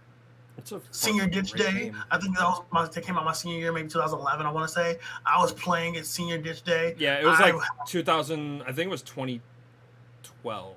I want to say. Okay, maybe my freshman year. Freshman. No, I think it was Black and White that I played it. Black and White came out in 2010, 2011. Yeah. But still, though, it's really good. Black 2, White 2 religiously. It was so scary. I thought I had an addiction. Nope, the game was just that good. That's all it was. I agree. I 100% agree. And that's like, they are some of the best games of all time, and people will talk about them to this day. If you haven't played Black 2 or White 2, yet they are very expensive to find. Like they're like $100 each for all of Gen 5. But they are such good goddamn games, and they're actually, I think one of the most popular ROM hacks is Blaze Black. So if that tells you already about Gen 5, like Gen 5 is fantastic. So it's like we wrap up having some of the best games in the series, even though at the time they were announced, I did not like them. Like, I did not like the Pokemon, which, is still a pretty favorable opinion to me, but they're fantastic games, and I can't discredit them. They're fantastic. Okay, Pokédex 3D Pro, I think we can also agree it's in the same vein as the original. It's the same fucking thing. It's the same fucking thing. It's Pokédex. Again, it was cool, but it's not a game. But it was listed. Hmm? They thought we weren't gonna notice. What kind of bullshit? Yeah, literally like, yeah. What was added? I don't actually remember what was added, to be honest. It was so goddamn long ago. I didn't even play that one. Mm-hmm. It's like, no, I don't remember.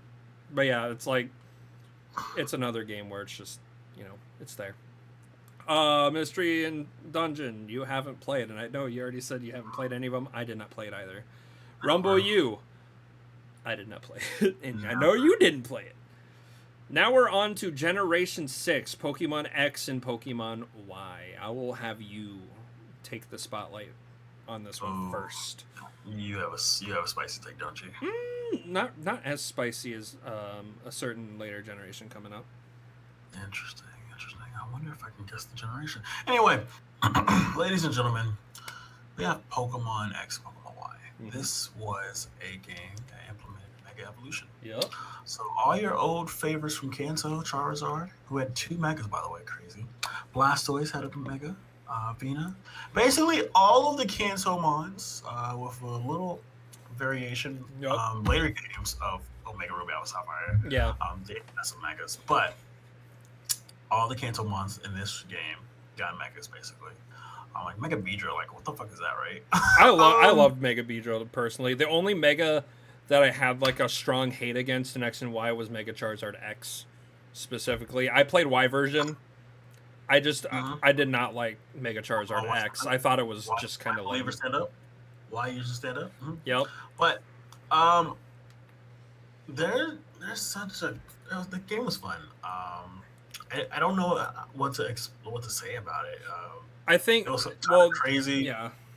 It's like I enjoyed the story. I enjoyed the lore. What I really enjoyed about it was the lore.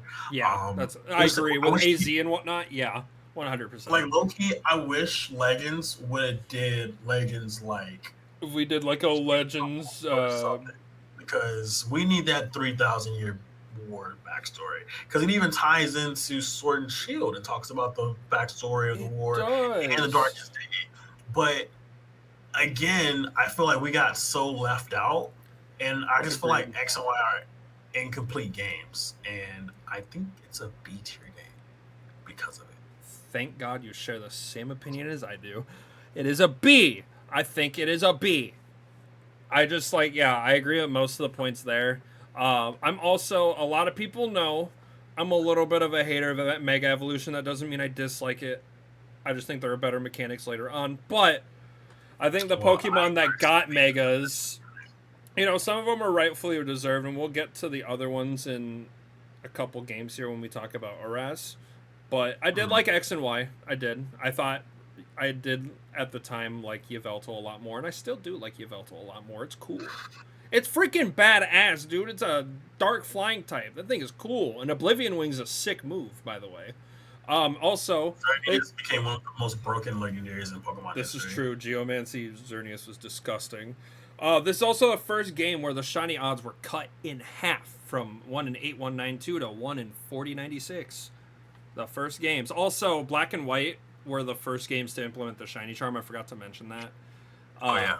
But you had a lot of different methods to hunting. Mainly chain fishing was the main one I could think of in X and Y. You also had horde hunting, which was a lot of fun, by the way. I love hordes. I wish they'd bring that back. That separated X and Y from a lot of games was the fact that you could sit down. The game was goated.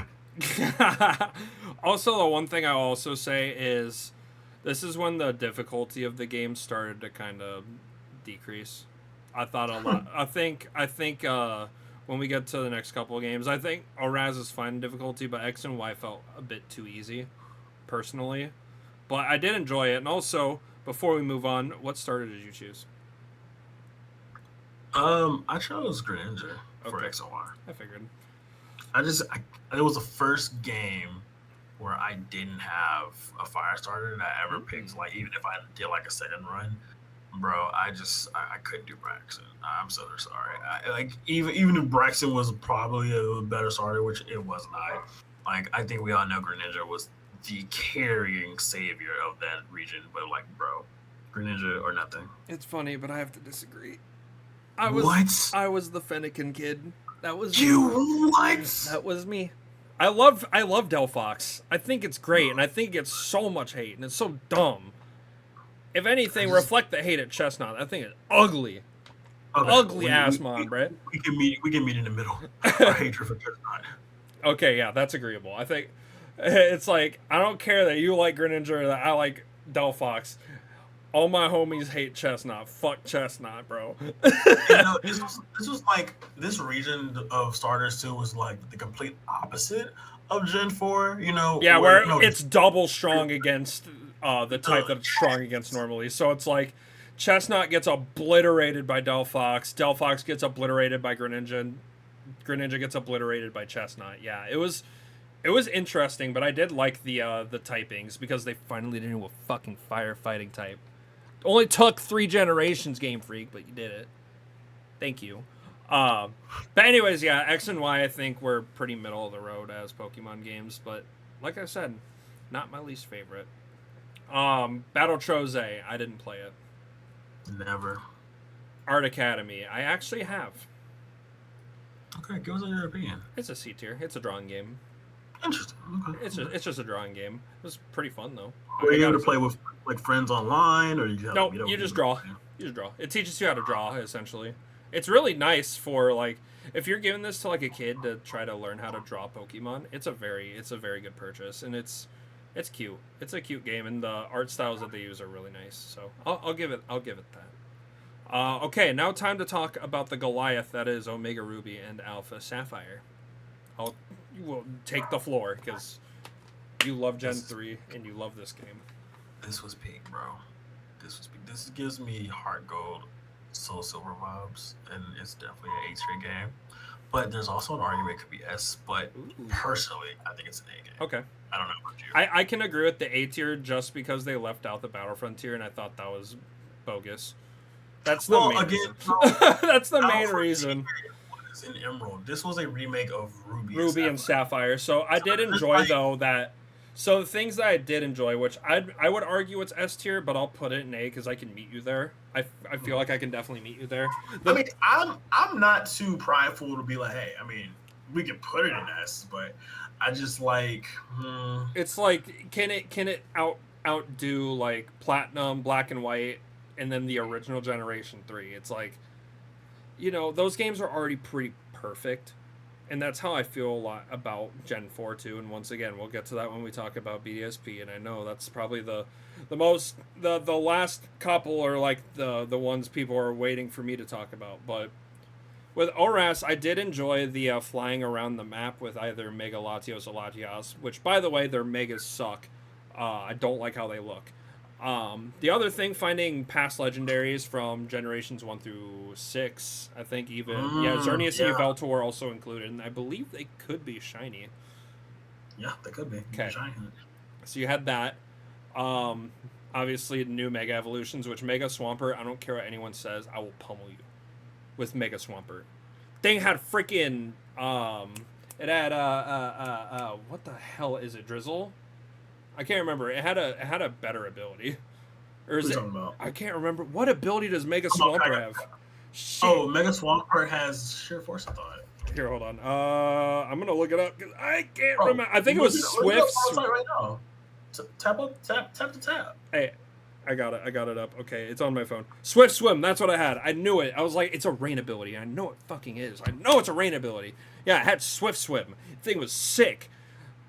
The only Mega I did not like was Blaziken. Sorry, Blaziken. I wasn't a fan. Sceptile got an upgrade, though, getting the Dragon type. I will say that. I like that. And then, obviously, my boy Mega Banette.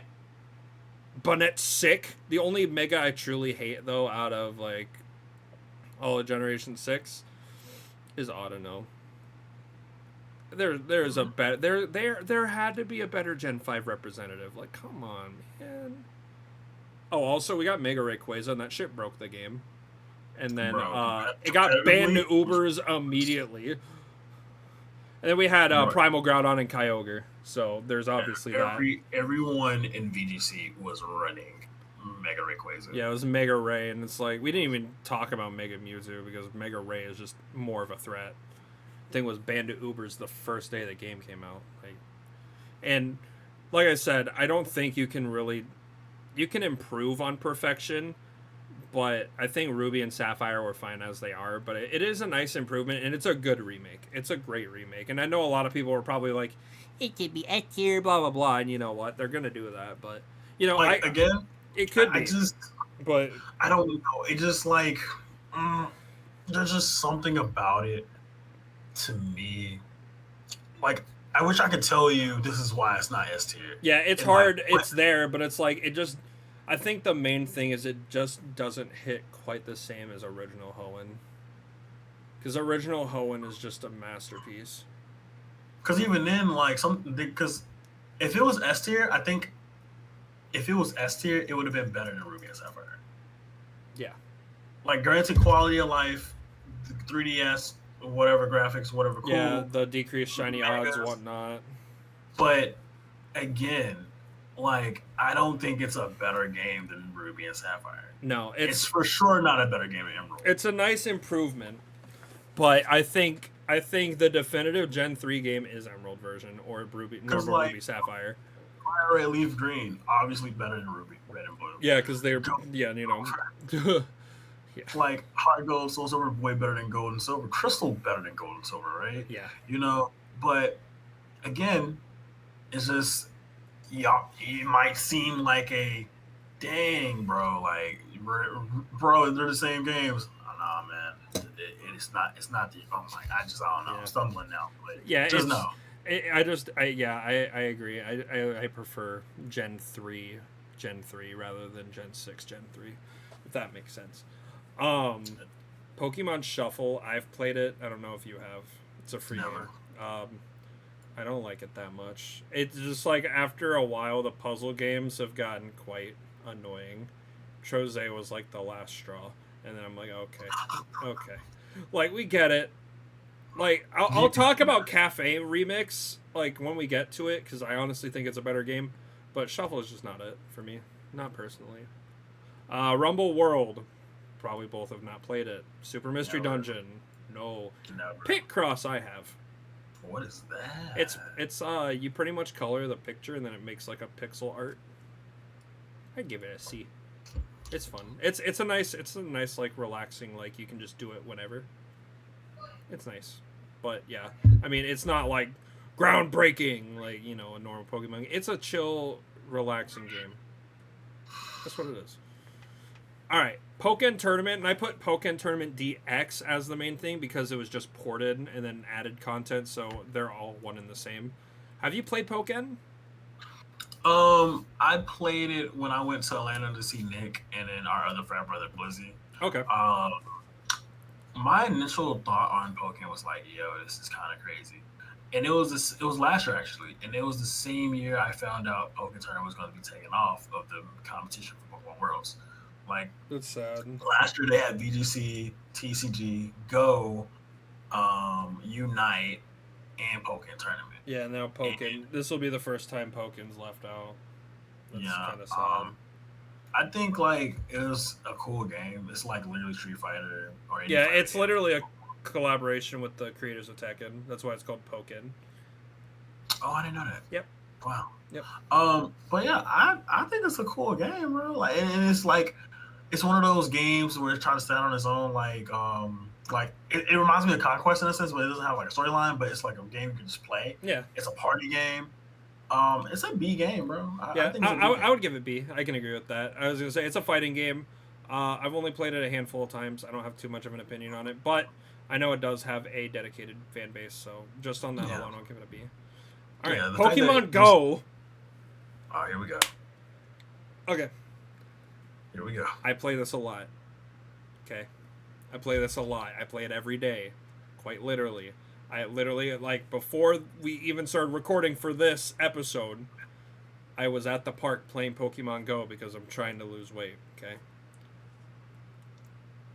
I'm gonna say it's A tier. I personally think it's an A tier. I agree. Mainly because, like, so first off, the most downloaded mobile game in history. One. Um, Also, it encourages people to get outside and do more than just, Touch grass, fatso. exactly. Like, it makes you go outside and explore and find new places and make new friends. Um, Shinies, of course, were added like a year or two into the game.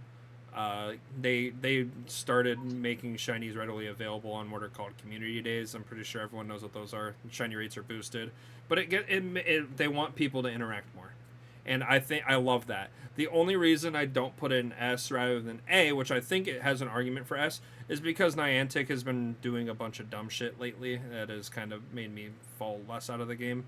So I think A is a good spot for it. I do love Go, by the way. I've spent a lot of money on Go just on like hatching eggs and raid passes because it's enjoyable, and it's something I can do with my boss too, which is kind of funny.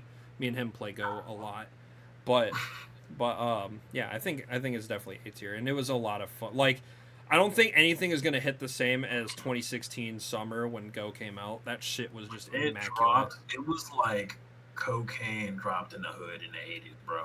Like It was everyone and their insane. mama had it, bro. Like it was an unbelievable time. You saw people like again as a black person growing up, it did not was deemed cool to play Pokemon growing up. Yep. You know, and you had to like hide your Switch or your cards so people Yeah. didn't know you played Pokemon.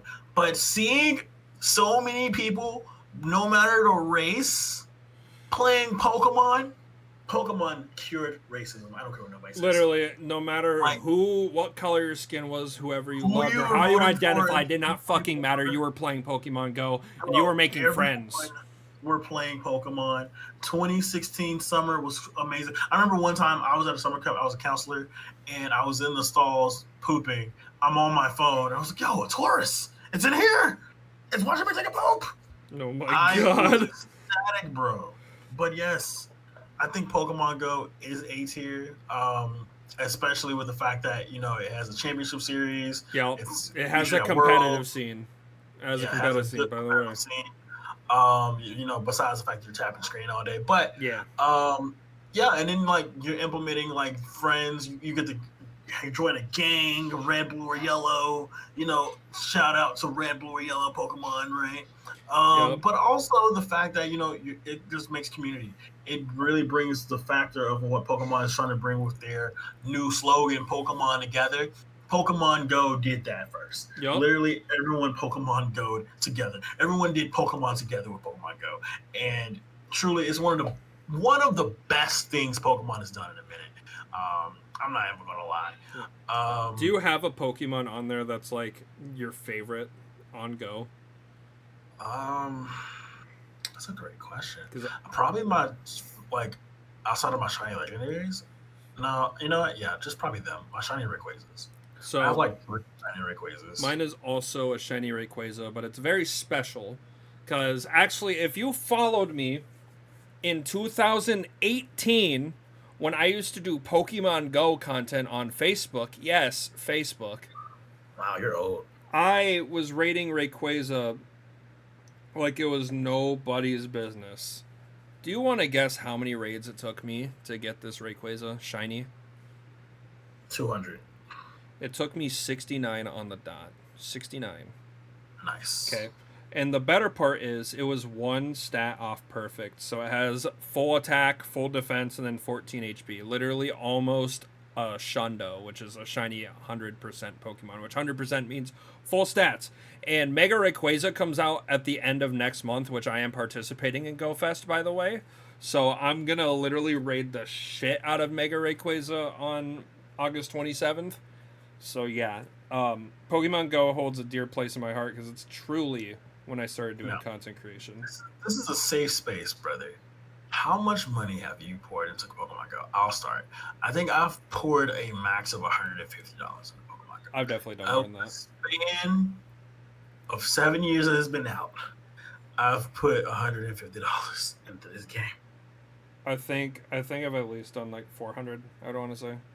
Ooh, a minimum of 400. Probably just on incubators and raid passes alone, and Yes. event tickets like GoFest. The last four GoFests, including this year. Yeah. How much are the Go Fests? What? How much are Go Fests? 15, and it's global. So I did the Okay. one during the pandemic in 2020. I did 21, 22, and then I also did the Johto tour, Kanto tour, and Hoenn tour. It was a lot of fun. It Okay. was a lot of fun. But yeah, Pokemon Go has a special place in my heart just because it was the start of my journey of content creating. But also, it's, you know, it's one of the most active Pokemon games, and there's a variety of people who play it. So I think it's deserving A tier. Now moving on, this is what I was talking about. Oh, brother. Sun and Moon are the worst Pokemon games in the main series. I want to put it in D.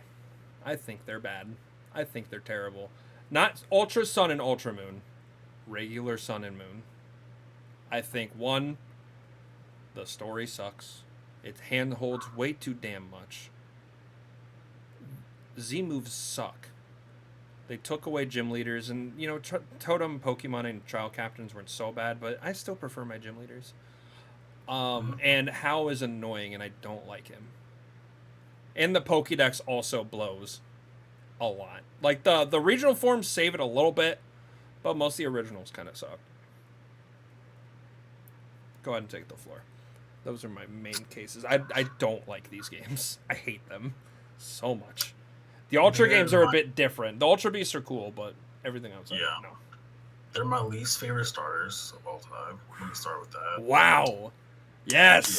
Yeah. Hot takes. Let's go. Yes. Granted, I love Rowlet and I love Litten. Litten. Yep, me too. Yep. Popio Poplio just kind of ass, bro. bro. It's kind of And ass. I don't know, man. Like it's weird because like Gen 5, Like I the kind of think those starters are way better than like Gen 5 to yeah a degree.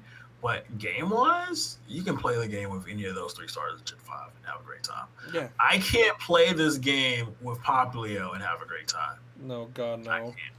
I personally can't. Oh God no. Um, I did not. I think just Sun and Moon were so butthole, dude. I and hated then them. like it was almost as long as Scarlet and Violet to start the game. Like Jesus Christ, don't even start if you're trying to shiny hunt. Yeah. If you're Good shiny luck, hunting, forget briefcase stimulator. Oh my dude. god. Sun and Moon was worse. It was like 3-4 minutes per reset, whereas Brilliant Diamond, Shining Pearl, Diamond Pearl, Platinum were all like, well, actually, Platinum was short. Diamond Pearl, Brilliant Diamond, Shining Pearl were all pretty long. And trust me, I did Briefcase Simulator. I just got done quick. But I got that quick too. but yeah. So do you agree with me putting it in D? There's a part of me that wants to put it in C, but because I don't think it's like Pokedex 3D bad. Well, I mean, obviously the main reason Pokédex 3Ds are even down there are because they're not really games. They're But not I games at think all. Sun and Moon are truly the worst games out of the mainline games. I think they are the worst, and that's kind of You know tough. what? It's fine with D. You're fine with D. Let's go. Let's go. That's that's crazy. I'm actually happy because yeah, I the Ultra games fixed a lot, but they're still not my favorite. But we'll get into those in a little bit. Pokemon Duel. Have you ever the trading figure game, What the fuck is that? dude? So pretty much there like it doesn't exist anymore. It was taken down last year, unfortunately. But it was pretty much like the trading card game, but instead of having cards, you had figures, and they would move across this little map, and you would attack each other. It's pretty cool. Pretty Why cool. did it get taken down? Not popular enough. Um, Yeah, so I'd give it a C based on like what I played of it. It was a lot of fun. imagine having like the game as a hard copy and the game's not around. It's not. It was a mobile game. It was mobile. Oh, it's mobile. It was Okay. mobile. Yep, it was on mobile. It was Well, easily hey, man, accessible. I got one of the few games left. Right, but yeah, Duel was a cool concept, but it just didn't work out in their favor. But I thought it was so cool. I thought it was really cool. Pokemon Duel. Yeah, Pokemon Duel. There were actual figures too that you could buy. It was really cool. Some of my friends, like my friend, started getting me on it when I was working. Oh, I remember this. Yeah, Amazing. yeah, dude, it's The amazing. website is still up. Yeah, What the the website's still up. The game is no longer in service. It's sad. I loved it so much too. I freaking love Pokemon Duel, dude. It's just, it's a damn shame. It's a damn shame, dude. I think it deserved more love. Let me know if anybody like I said, if I say something about put it down in the comments, actually let me know. Like, did you ever play Pokemon Duel? Because dude, I had a lot of fun with it. I The mainly logo played looks it. like Beyblade meets Yeah, Pokemon. it kind of looks like a Beyblade logo. Not gonna lie, like the only great. But yeah, I'd say it's like C tier just because it was I think it was a better alternative to the TCG, but yet again the TCG has a mass following.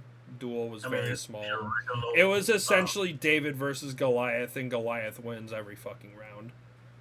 like, get slaughtered, get fucked. Yeah. All right, here we go. Here's another silly game. Magikarp Jump. You play it? Goated A tier game. Actually, No, I'm just playing. I've never played this you haven't. in my Okay. life. I heard of it when it came out. I've played it, but But yeah, I was just like, what the fuck? They just make anything nowadays. yeah, Magikarp Jump's interesting, but I think it's a C. It's a good time killer. I think it's fun. It's better than Sun and Moon. That's fucking true. All right, Oh my fucking now we gosh. can talk about Ultra Sun and Ultra Moon.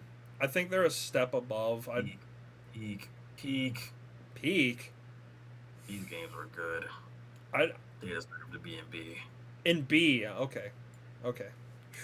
I was scared. You said peak, and I'm like, whoa, there, bud. I'm like, They were great. they were They were good. great. They improved some things. The handholdy did not change, but the story was a lot better in Ultra Sun and Ultra Moon. The Necrozma fusing was really cool. Blacephalon was added, which is my favorite Ultra Beast, even though that fucker took forever to shine in Sword and Shield, but we'll get to that later. Ultra Sun and Ultra Moon were definitely an improvement, and a very much needed improvement. Mhm. Also, I think- forgot what. So you said. So which star did you choose primarily in Gen 7? Because I completely forgot to ask that again. I started with Litten. Litten. It's our best Okay. boy. Okay. And Decidueye was goated, bro. Yeah. Decidueye was one of the best. I went with Rowlet because ghost types are my favorite. So when I heard Decidueye was grass ghost, I was like, okay, I'm on board. Let's do it. I would choose You know grass what I type. like authentically about Sun and Moon though was, every league season was pretty cool, but this league season was crazy. Yeah, They for were- Ultra Sun and Ultra Moon, that shit was nuts. I was like, yo, you guys need to be like FBI agents or something the way y'all leaking business like this. I know, dude. It's like the last few league seasons have been freaking insane. When a new mainline game is coming out, like hold on to your seats, folks, because they were just like, heh. Okay. Also, I'm gonna zoom this out just a tad because it's getting a little big. Okay, Detective Pikachu, the first one, the Never second has played come out. The second one's coming out. I'm gonna get the second one. Yeah. I've never I haven't the played first this either. I just know it's like a visual novel, but I haven't played it. I don't have much to say about it. Pokemon Quest. one. Not Conquest, but Quest. Did you play it? It's a free It's game. like Minecraft for Pokemon. So I'm gonna give it D. It's boring. It would be more enjoyable if it was more than Gen 1, but of course the only support for more than Gen 1 is not in America where we reside. So it's kind of unfortunate. It's kind of a boring game. But it's a time killer, but yeah, it's not it for me. It's not it for me, dog. Okay. Pokemon Let's Go Pikachu and Let's Go Eevee, the last game of Generation 7. Last one. I'll let you take the first stab. So, where do I even start? Obviously, the catching mechanic, terrible. Like, if you're not familiar with like catching and Go, it's literally like Pokemon Go, but Yeah, with but without a yours. touchscreen. It was easier in handheld, but when you're using the Joy-Con, it was a bit hard. That's literally what I did. I used the Oh yeah. Joy-Cons. Also, these are technical. The second they were the second games on the Switch. Quest was first. Quest was on the Quest Switch? is the first game on the Nintendo Switch. It is. Oh, that's disgusting. Yeah, but the first mainline games on the Switch were Let's Go Pikachu and Eevee. I didn't even know they were making. I thought they were just like a remake. Mm-hmm. Okay. Um, man, honestly, bro, like, there's a part of me that's just like, I, I think it's the worst Pokemon game of all time. Whoa. Okay. So we have different views on this one. I like I, this. I Okay. personally think it's the worst game, but like, I will give it a C. Okay. But bro, I just the catching mechanic, like there was a lot you could do. I will give it that. Yeah, of course. Where you could like fight other trainers. Like if you want to be the Venusaur boss, Yeah. or the best trainer, you had to fight a trainer that uses a Venusaur. Yeah. Finding Red was pretty cool. Getting shinies in the game was really nice. Like flying on Mons. Yep. And like, riding your Mons was nice. Yeah. But it's just I wish, because again I'm not a grinder in games. I like to train, but the only way you could train is catching Pokemon, which I get it. That's the point of it. But I hope this is the only and last Let's Go. We don't need a Let's Go Johto. We don't need a Let's Go whatever. Yeah. Let this die. Okay. Leave this the only thing, brother. But yeah, man. You would argue C. Okay. I'd argue C. I would argue below D. So I would argue put this book under the jail and never come out again. Wow. I have a different opinion. But I did put a lot of time into Let's Go Pikachu. I swear. No, God, no, not S. I'd argue for B. I spent a lot of time at Let's Go. I will say the negatives sometimes can outweigh the positive. Like the catching mechanic, I appreciated it for being a different take on how you catch Pokemon. I like that. I did like the shiny hunting specifically in these games. It was a ton of fun. The game was beautiful. Being able to use Mega Evolution after the post game, like after your first run at the Elite Four, and like getting to do all the post game stuff and be able to use Megas was very cool. Transferring between Go and Let's Go was also very nice. Like being able to get Meltan and Melmetal in Let's Go was really cool because it was only the original 151 plus Meltan and Melmetal. I loved the trainer battles when you did get to do them were a ton of fun. They improved on a lot of the stuff that, obviously this is a remake of Yellow, so they did a really good job at improving a lot of the things that Yellow did. And personally, I like I said, I'd argue it for B, but I can compromise with C. I can do that. But I think they're more B tier than C tier, but I can definitely argue for C. 100%. But I personally enjoyed them a ton because they're just a lot of fun to go back to, and I think if I'm gonna play a Kanto game, if I don't have Fire Red and Leaf Green, like Let's Go Pikachu and Eevee are just beautiful to play. I wish there was like a ROM hack of Let's Go Eevee and Pikachu, and that ROM hack would be amazing. If there's any Pokemon ROM hack creators out there, find a way to ROM hack Let's Go Eevee Pikachu. Make the catching mechanic not a thing where you battle wild mons. This would probably be one of the greatest games on earth. I kid you not. Also, the animations for all the legendaries was fire. Forgot to add that. Yeah. Okay, Pokemon Masters EX. Obviously, I've played this a ton and I've put money into it, but have you played Pokemon Masters? I have, but again, I don't know your opinion on it.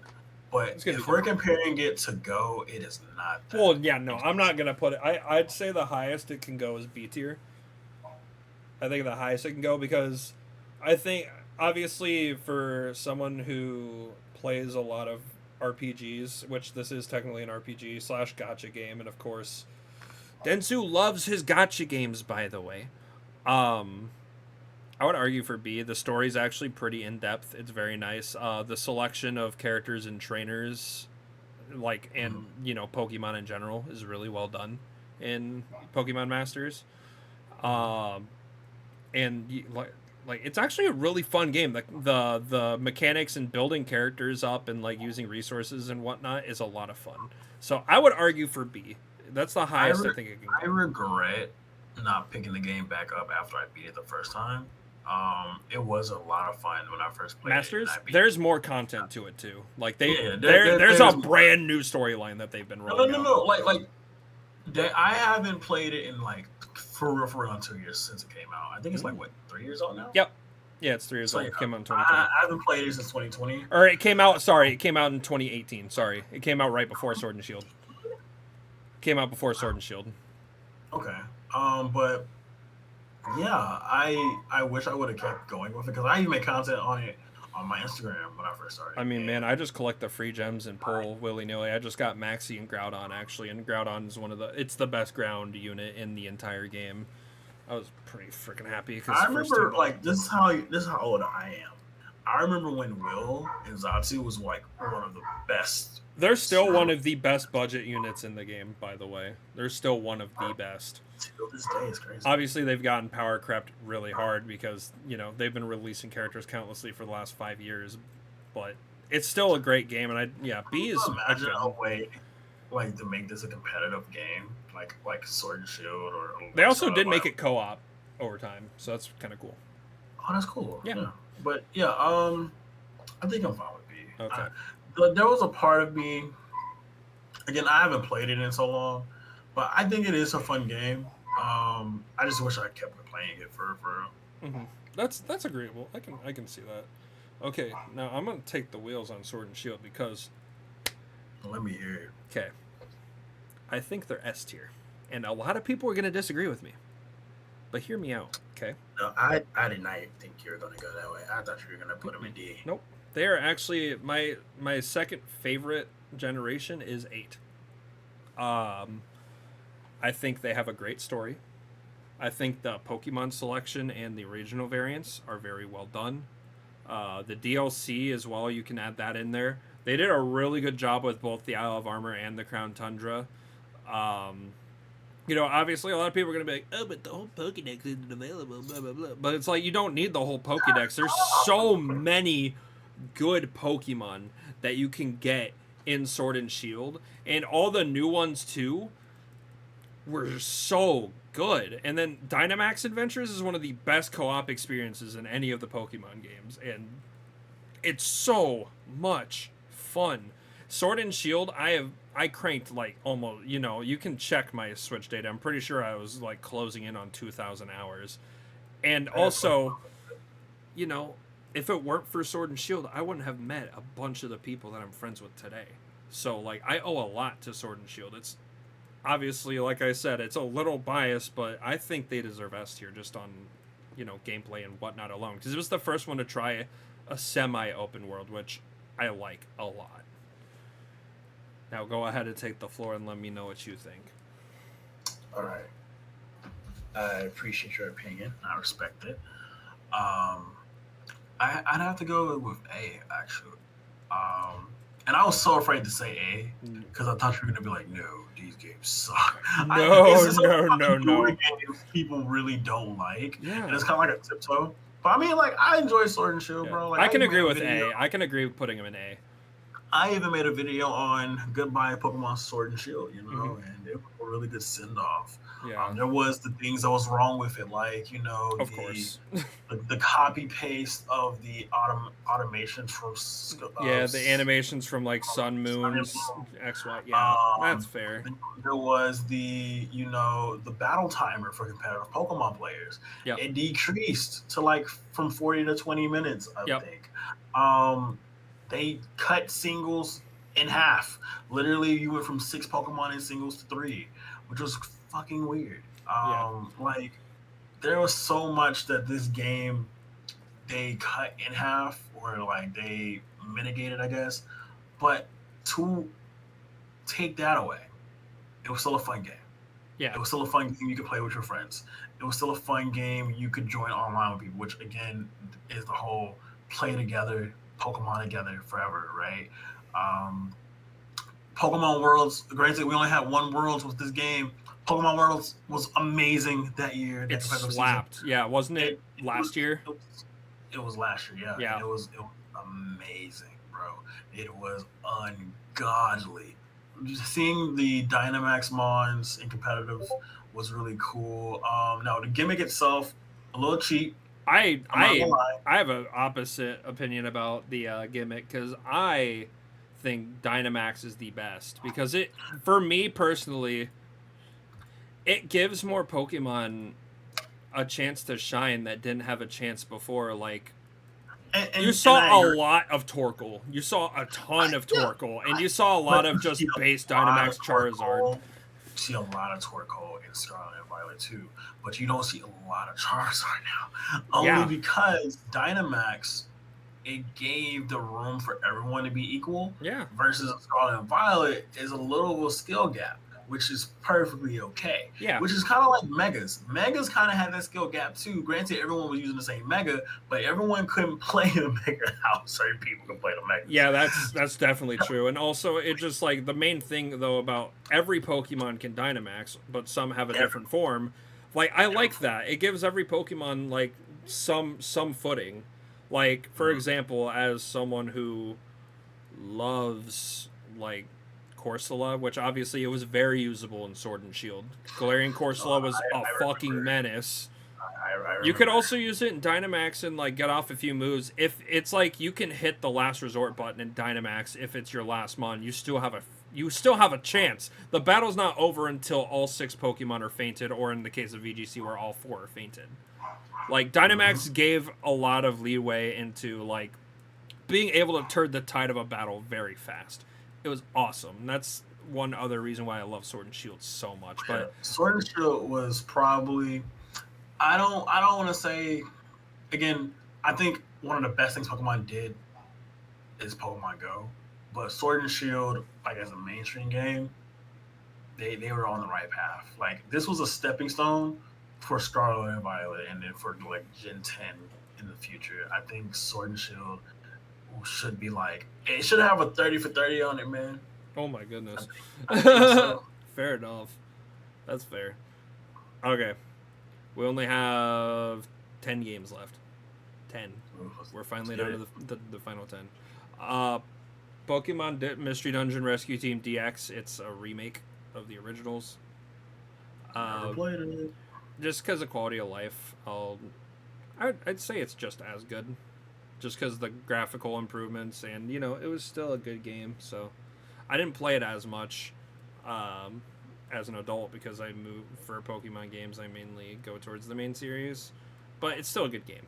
So I'll give it B right next to the originals. I think it's just a good remaster of anything. It's really good. Pokemon Smile. I've not played it. Nah, I played it. That wait, it's out. Yeah, Oh, I thought it was like Pokemon Sleep and it wasn't released. Oh my god.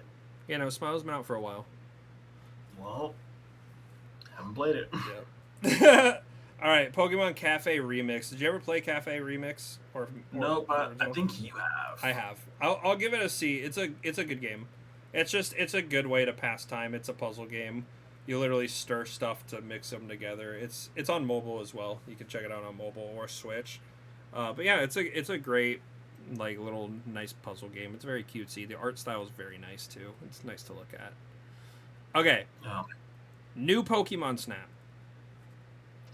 I have not played it, but I my assumption is that it's a B game, but I don't know. I'd, yeah, I'd say it's B. Yeah, B. Because it's exactly the same gameplay as original Snap, besides the Look, illumination it's right under effect. Snap. The yeah, it's right under. That's funny. But yeah, it's got like the illumination effect, and it's kind of cool. But I wouldn't say it's like any better than a B. It's almost the exact same gameplay as the original. Also, fun fact: while I was working for a certain or for a certain game store, I got to steal the Pokemon new Pokemon Snap fabric, so I have it. What? Fun fact. Yeah, I actually have it. It's kind of cool. It was like promotional material, but once they're done, we could take them home or throw them away. So I took it home. All right, this one you have a bigger opinion on me than Pokemon Unite. We're finally to that point. Pokemon Unite. Oh man, this will be Dylan, fun. do you remember when the Nintendo Direct came out I remember a few years vividly. back? And we were cursing up a storm. What the fuck is this? Yep. Pokemon League of Legends. This is dog shit. This is trash. Now it's one of the most played games in my Nintendo Switch. Yep. Granted, the matchmaking sucks, but this is like an addictive game. You can't put it down if you play it, bro. It's so crazy. Like, I remember I talked to one of my League friends, and I was like, "Yo, should I download League?" And he said, "Go do something better with your life. Run away. Don't ever play this game." This is how I feel Yep. about Pokemon Unite. If you've never played it, don't get into it. It will add a heartbreak to you that you've never experienced. But I love this game so much. I think it is truly an S tier game, personally. But I will meet you at A. No lower than B. But I'm going to meet you at A. It is an A tier game. It is amazing. It is fun with friends. Truthfully, if you play it solo, it's skill based at that point. You know, if you can outplay people, if you can carry your team, if you know how team like 5v5 team games work, if you know how to help your team win a game, and that's the point of it, is helping your team win. Yep. That's Regardless true. if you're doing it solo, regardless if you're having to do it, you're helping your team. You're doing whatever you need to do for your team. Mm-hmm. It's so much that they add to it too, which is why I love the developers. They're consistently strategizing how to make the game better. There's probably going to be a new map revealed at Pokemon Worlds next weekend, which is crazy. Pokemon Worlds is next weekend. Yeah. But to be honest with you, brother, this game is a good game. It is one of the best games out of Gen 8 so far. And a lot of people will know too that I'm not a fan of MOBAs and I'm not a fan of Pokemon Unite. But I can agree with you on A because the player base shows that it's a great game. The combat and the ingenuity that Tencent has put into the game is very well thought of. The multiple Pokemon that are in the game, all the playable Pokemon, all feel very unique. And it's just fun. It's a fun game. When I have played it and not like, just play for fun, I'm like, if I ever pick it up again, you can catch me in casual. I am not going into ranked. You cannot drag my ass in we'll there. carry me, Ryan, X Blade Star. We'll carry you in ranked. What's up, bro?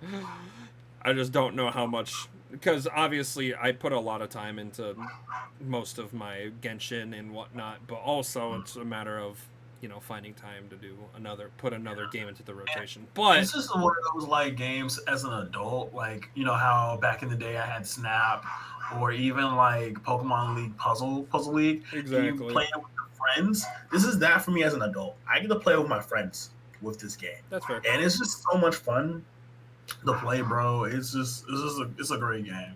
Whether you're competitive or not, or you're casual, Unite's a fun game. That's fair. Okay, here we go. Here we go. The one that's been talked about multiple times. Brother. Pokemon Brilliant Diamond and Pokemon Shining Pearl. Thanks for the shiny Charmander. That's all I gotta say. All right, so for me, it's not as good as the originals, but it's a good way to teach people how much of a terror Cynthia was. And I will say there are some things that they did improve and some things that could have been done better. Obviously, a lot of people hated that it was a 1-to-1. But like I said earlier, you cannot fix perfection. Perfection is something you can't replicate. And you're never going to be able to replicate what Pokemon Diamond and Pearl did originally. But I don't think it's a bad game. I think they're at least A tier. At least. What? At least. And yes, that could be a surprise, but hear me out. So one, obviously, they look very good in my opinion. I like the style they went with. They tried to emulate that original feeling of them being little babies on the screen. Cynthia was still as fucking hard as I remember. The Elite Four was still as enjoyable. The story was still very well done. Cynthia was harder. It had Yeah, an it was easy. harder, if anything. Should have eaten drink cartridge. Another thing I really liked was, revisiting the story again was a blast, and it hit me with a huge nostalgia wave.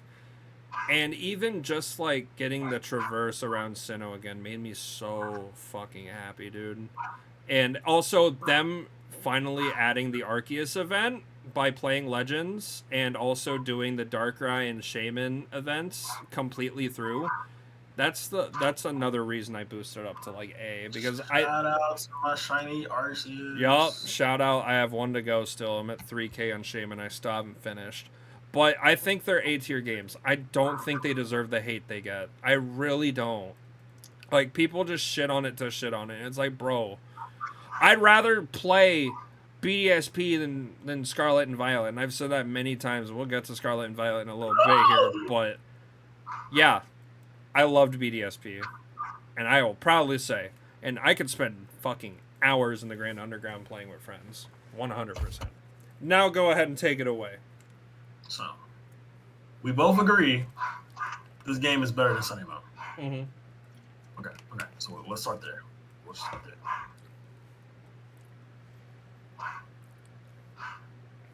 Do you think this game is better than Omega Ruby Alpha Sapphire? Not better, but on the same level. On the same level, that. Because, like, obviously, it's my favorite region. So, like, when it got remade, I was excited regardless of what it was. And you know what? I still enjoyed it. That's valid. You know what? It can have it. I was so strong with a B, but my remake's up there in A. I can't even. Yeah, it's like, they didn't tweak much, and that's fine with me. I was perfectly okay with that. Like, they still felt exactly the same, and playing through it again was just so fun. And, by the way, has a actually still really good post game. Regardless if they had the Battle Frontier from Platinum or not, I still enjoyed it. I still enjoyed it a ton. It's a true remake from Diamond and Pearl. Yep, So it's 1-to-1. You can't fix perfection. I still think the originals are better, but it's still, it's also introducing people to Generation 4 and what it was. And Generation 4 was a hell of a fun time. I think the only thing I wish was just what was it? Not Looker, but now I did miss Looker a bit, but it was a small thing. Bro, what was it? It was I had the biggest gripe against Diamond and Pearl, Brilliant Diamond and Shining Pearl. I had the biggest gripe. I just can't remember what it was. Oh my gosh, I'm so sad. But yeah, I truly thought it was at least a B tier. I don't think it was C. I don't think it's D. No, it didn't deserve that. A lot of people think it deserves lower, but it reminded me of like X and Y type of vibes. That's fair. I can see that. For me, it was like, that scene of Ratatouille with the dude eating the ratatouille. Yeah, that was me with BDSP. That's kind of how I felt. It took me back to when I was younger. You were no, this is trash, and then you played it. It was like, oh wow. Yeah, it's like I was a little skeptical and scared, but when I played it, I was like, these are faithful remakes, and I appreciate the Pokemon Company. No, sorry, not the Pokemon Company. What was the company that did it? I'm trying to remember their name off the top of my head. It wasn't Game Freak? It was not Game Freak. It was DNA? No, they actually did, what's the other one that they did? Because they did Pokemon Home, actually. They were the developing team. I got Brilliant Pearl. You have Shiny Pearl and Diamond next to you? Yeah, I have it next to me. Was it oh my god. I know it was... ILCA. Ilka, thank you. Yeah, Ilka. Ilka was the one who did it. Yeah. It was they were not done by the Pokemon Company. It was Ilka, and Ilka did a very good job with making it as faithful as possible.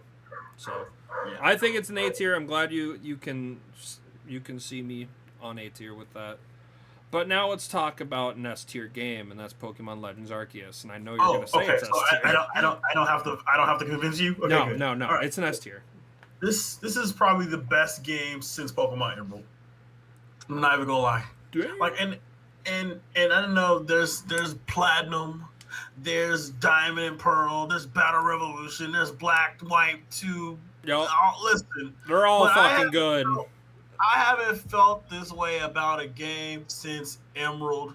I felt like a child. You ever been able to get hit by a mon? You ever been able to jump out the way of a mon? You ever die in a Pokemon game? Welcome to Pokemon Legends Arceus. This game was peak, brother. And this game got so much hate. You think Brilliant Diamond, Shining Pearl got hate? This game got so much hate for no reason. I think before release it got more hate, but after release BDSP got more hate. But fucking fantastic game. They innovated so much and played with the semi-open world so well, being able to, black out with, by getting essentially defeated by a Pokemon and getting hurt by Pokemon. Shiny hunting in this game was very fun. It was very fun. A little too easy, but it was a lot of fun, and it helped with a lot of people trying to complete their shiny living decks, such as myself. And, getting to traverse essentially an old but familiar region felt nice. And that was a good... Also, the regional variants. Ugh. Typhlosion just got even better, baby. Got better! Decidueye did not. But that's fine. Decidueye, I think, it kind of got nerfed. You don't like the fact that Bro, it's quad weak to flying. Things getting fucked up. Samurott got better, and then Typhlosion got better, so I was cool with it. I liked it. And in Sword and Shield, I chose Scorbunny, by the way. I don't think that's too much of an obvious choice. And then in Legends Arceus, I chose Cyndaquil. Yep. Not too hard to think about that. In the last mainline game on our list, Pokemon Scarlet and Pokemon Violet. Oh boy. Well, I'll let you go first. So,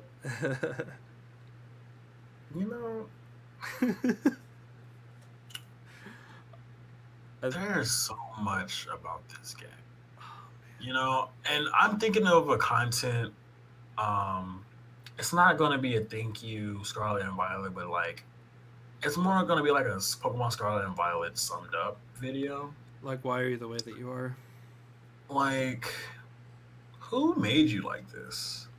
Why did we go in, we're 9 generations in, and you would have thought there was hey, I've played Pokemon before. Can I just skip the intro and just get to it? Yeah. No. I agree. This was probably the worst intro type of step. It's worse than Sun and Moon, bro. It took 2 hours or an hour and a half to get through to actually get freedom. It took me 30 minutes, but yeah. So if you're 30 minutes. I literally mashed the buttons. It took me an hour to get to the treasure hunt part. That's what I mean. Once you're able to freely roam the land, it takes an hour, at least. And that's with mashing. Now, if you're just casually, you're just walking around catching mons too. Yeah, it's gonna take you a little more. Yeah, no, I didn't catch a damn thing. If you're enjoying the game, it's if you're a casual, because the crazy thing is, this game you can go anywhere, bro. Yep. They don't even stop you. You could go so far in the first city, low key. Well, you really can't, but you can still venture out. It was amazing, bro. Yep. But besides that, and the bugs. Yep. I did enjoy this game. You did? I enjoyed the hell out of the game. Terra Rays was cool. Shiny hunting's cool. I'm in my VGC bag. I'm not in my bag, but I'm enjoying VGC. I'd have to give this game a B, bro. A B? I think it's a good B. Okay. So, I'll give my few, because, of course, they made an attempt. Did the attempt land? I mean... The attempt at open world? At open world. Um, the main thing I had a problem with is it was too open. Like what? Too open. No, bro. There's a few corner of the things. map you can't even go to. There's a couple things that I missed. I kind of did miss like people being like, "Hey, what's up? You want to battle?" and just like interrupt you. I missed that actually. Just click them. Just click them. Yeah, but I miss them interacting with me. I shouldn't have to initiate. The fuck. I mean, I So guess like some people enjoyed it, but dodge. like in a Nuzlocke, it was so much more enjoyable. Like, I think that's why I'm doing an egg lock in the first place, because I think it's going to be a lot more enjoyable. The other things, obviously, I could go on and on about the fucking graphics and performance issues, but we've heard that all before. I don't think we need to rehash that. The story actually was very solid. I think the Pokédex was solid. I like it. I like the Pokemon that were introduced this gen. The couple of regional variants, obviously the Paradox Pokemon down in Area Zero. Area Zero in general was a cool area.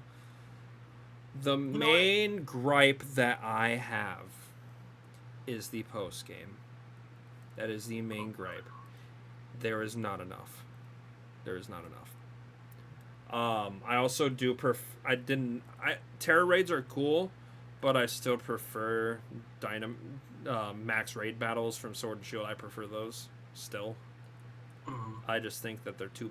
It's still really buggy in Scarlet and Violet, and sometimes just not being able to hit my moves like right away is very irritating.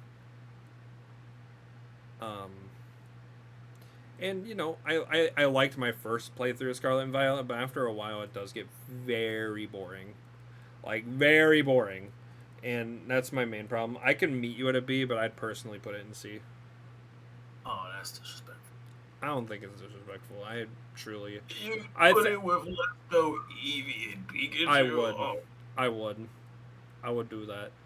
I think that in terms of like enjoying a Pokemon game, I didn't enjoy this one as much as I enjoyed like Let's Go, because I liked Let's Go. I thought it was fine.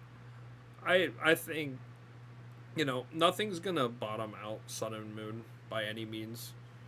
But I don't know. There's just something about these games that were just kind of like it. Like after you beat like during the journey, a B tier. But once you beat the game, it falls off. But you know, low key, again, we mentioned Sword and Shield, and we mentioned the DLC. Yeah, like this is without DLC. I will say I will meet you on a B tier, but this is before the DLC is even out. But you know, like in general, it is very hard to play still, just with all the bugs, because the performance issues in general, and we know the Switch can do a lot. Breath of the Wild and Tears of the Kingdom run beautifully. So it's a problem on the development team, and you know, I wish they would have fixed something with it, because there's a lot of bugs that would be just seen as well. Like sometimes people's games crash. It's like holy shit, like, you know. But I stop again. If there's something we learned from Scarlet and Violet, stop doing annual releases, goddammit, and take some time to do the game. Please. You know, like, I'm so easy to please, but I still think I don't think this is going to be the best Pokemon game ever. But again, it's a stepping stone to Gen 10. It's a step in the right direction, because apparently, according to today's news, actually, as of recording, which is the last day of July, the next console for Nintendo will release next year. Oh. They have confirmed it today that the next console for Nintendo will release in the second half of next year. So hopefully the next Pokemon games that do come out on that console will be a lot better than what we received with Scarlet and Violet. Anyways, now we can move on to our last two, which are Pokemon Trading Card Game Live and Pokemon Sleep, which I've only played one of the two. I've played none, so you guys teach me. Live, I did not play. I have played Sleep.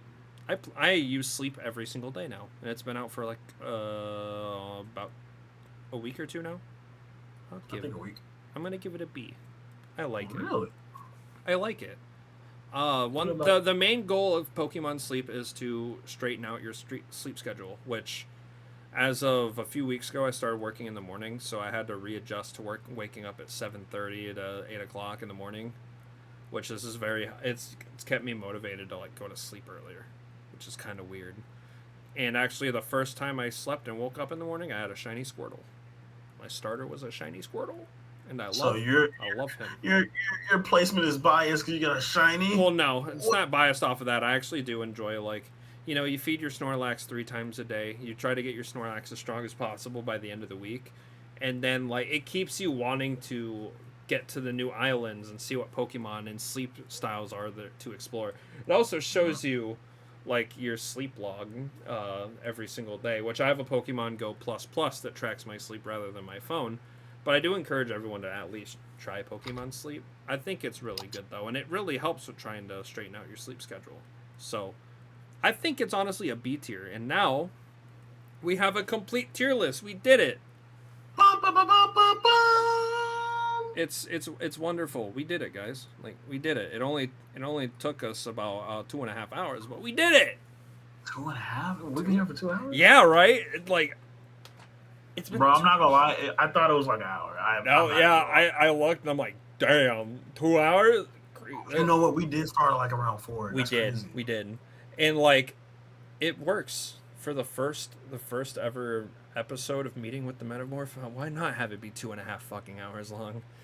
It's great, and it's a pleasure because I don't talk too much about Pokemon and as much anymore. Mostly it's Genshin Impact, Honkai Star Rail. I don't talk about Pokemon a lot anymore, but it's great that I can just like go back, sit back, talk about some of the older Pokemon games that we did all enjoy and love over the past 20. I think it's 27 years that it's been around. It's older than me, but it's also a pleasure getting to do it with someone that I've known for the last few years. So, Will, thank you so much for being the first guest that I have on this podcast.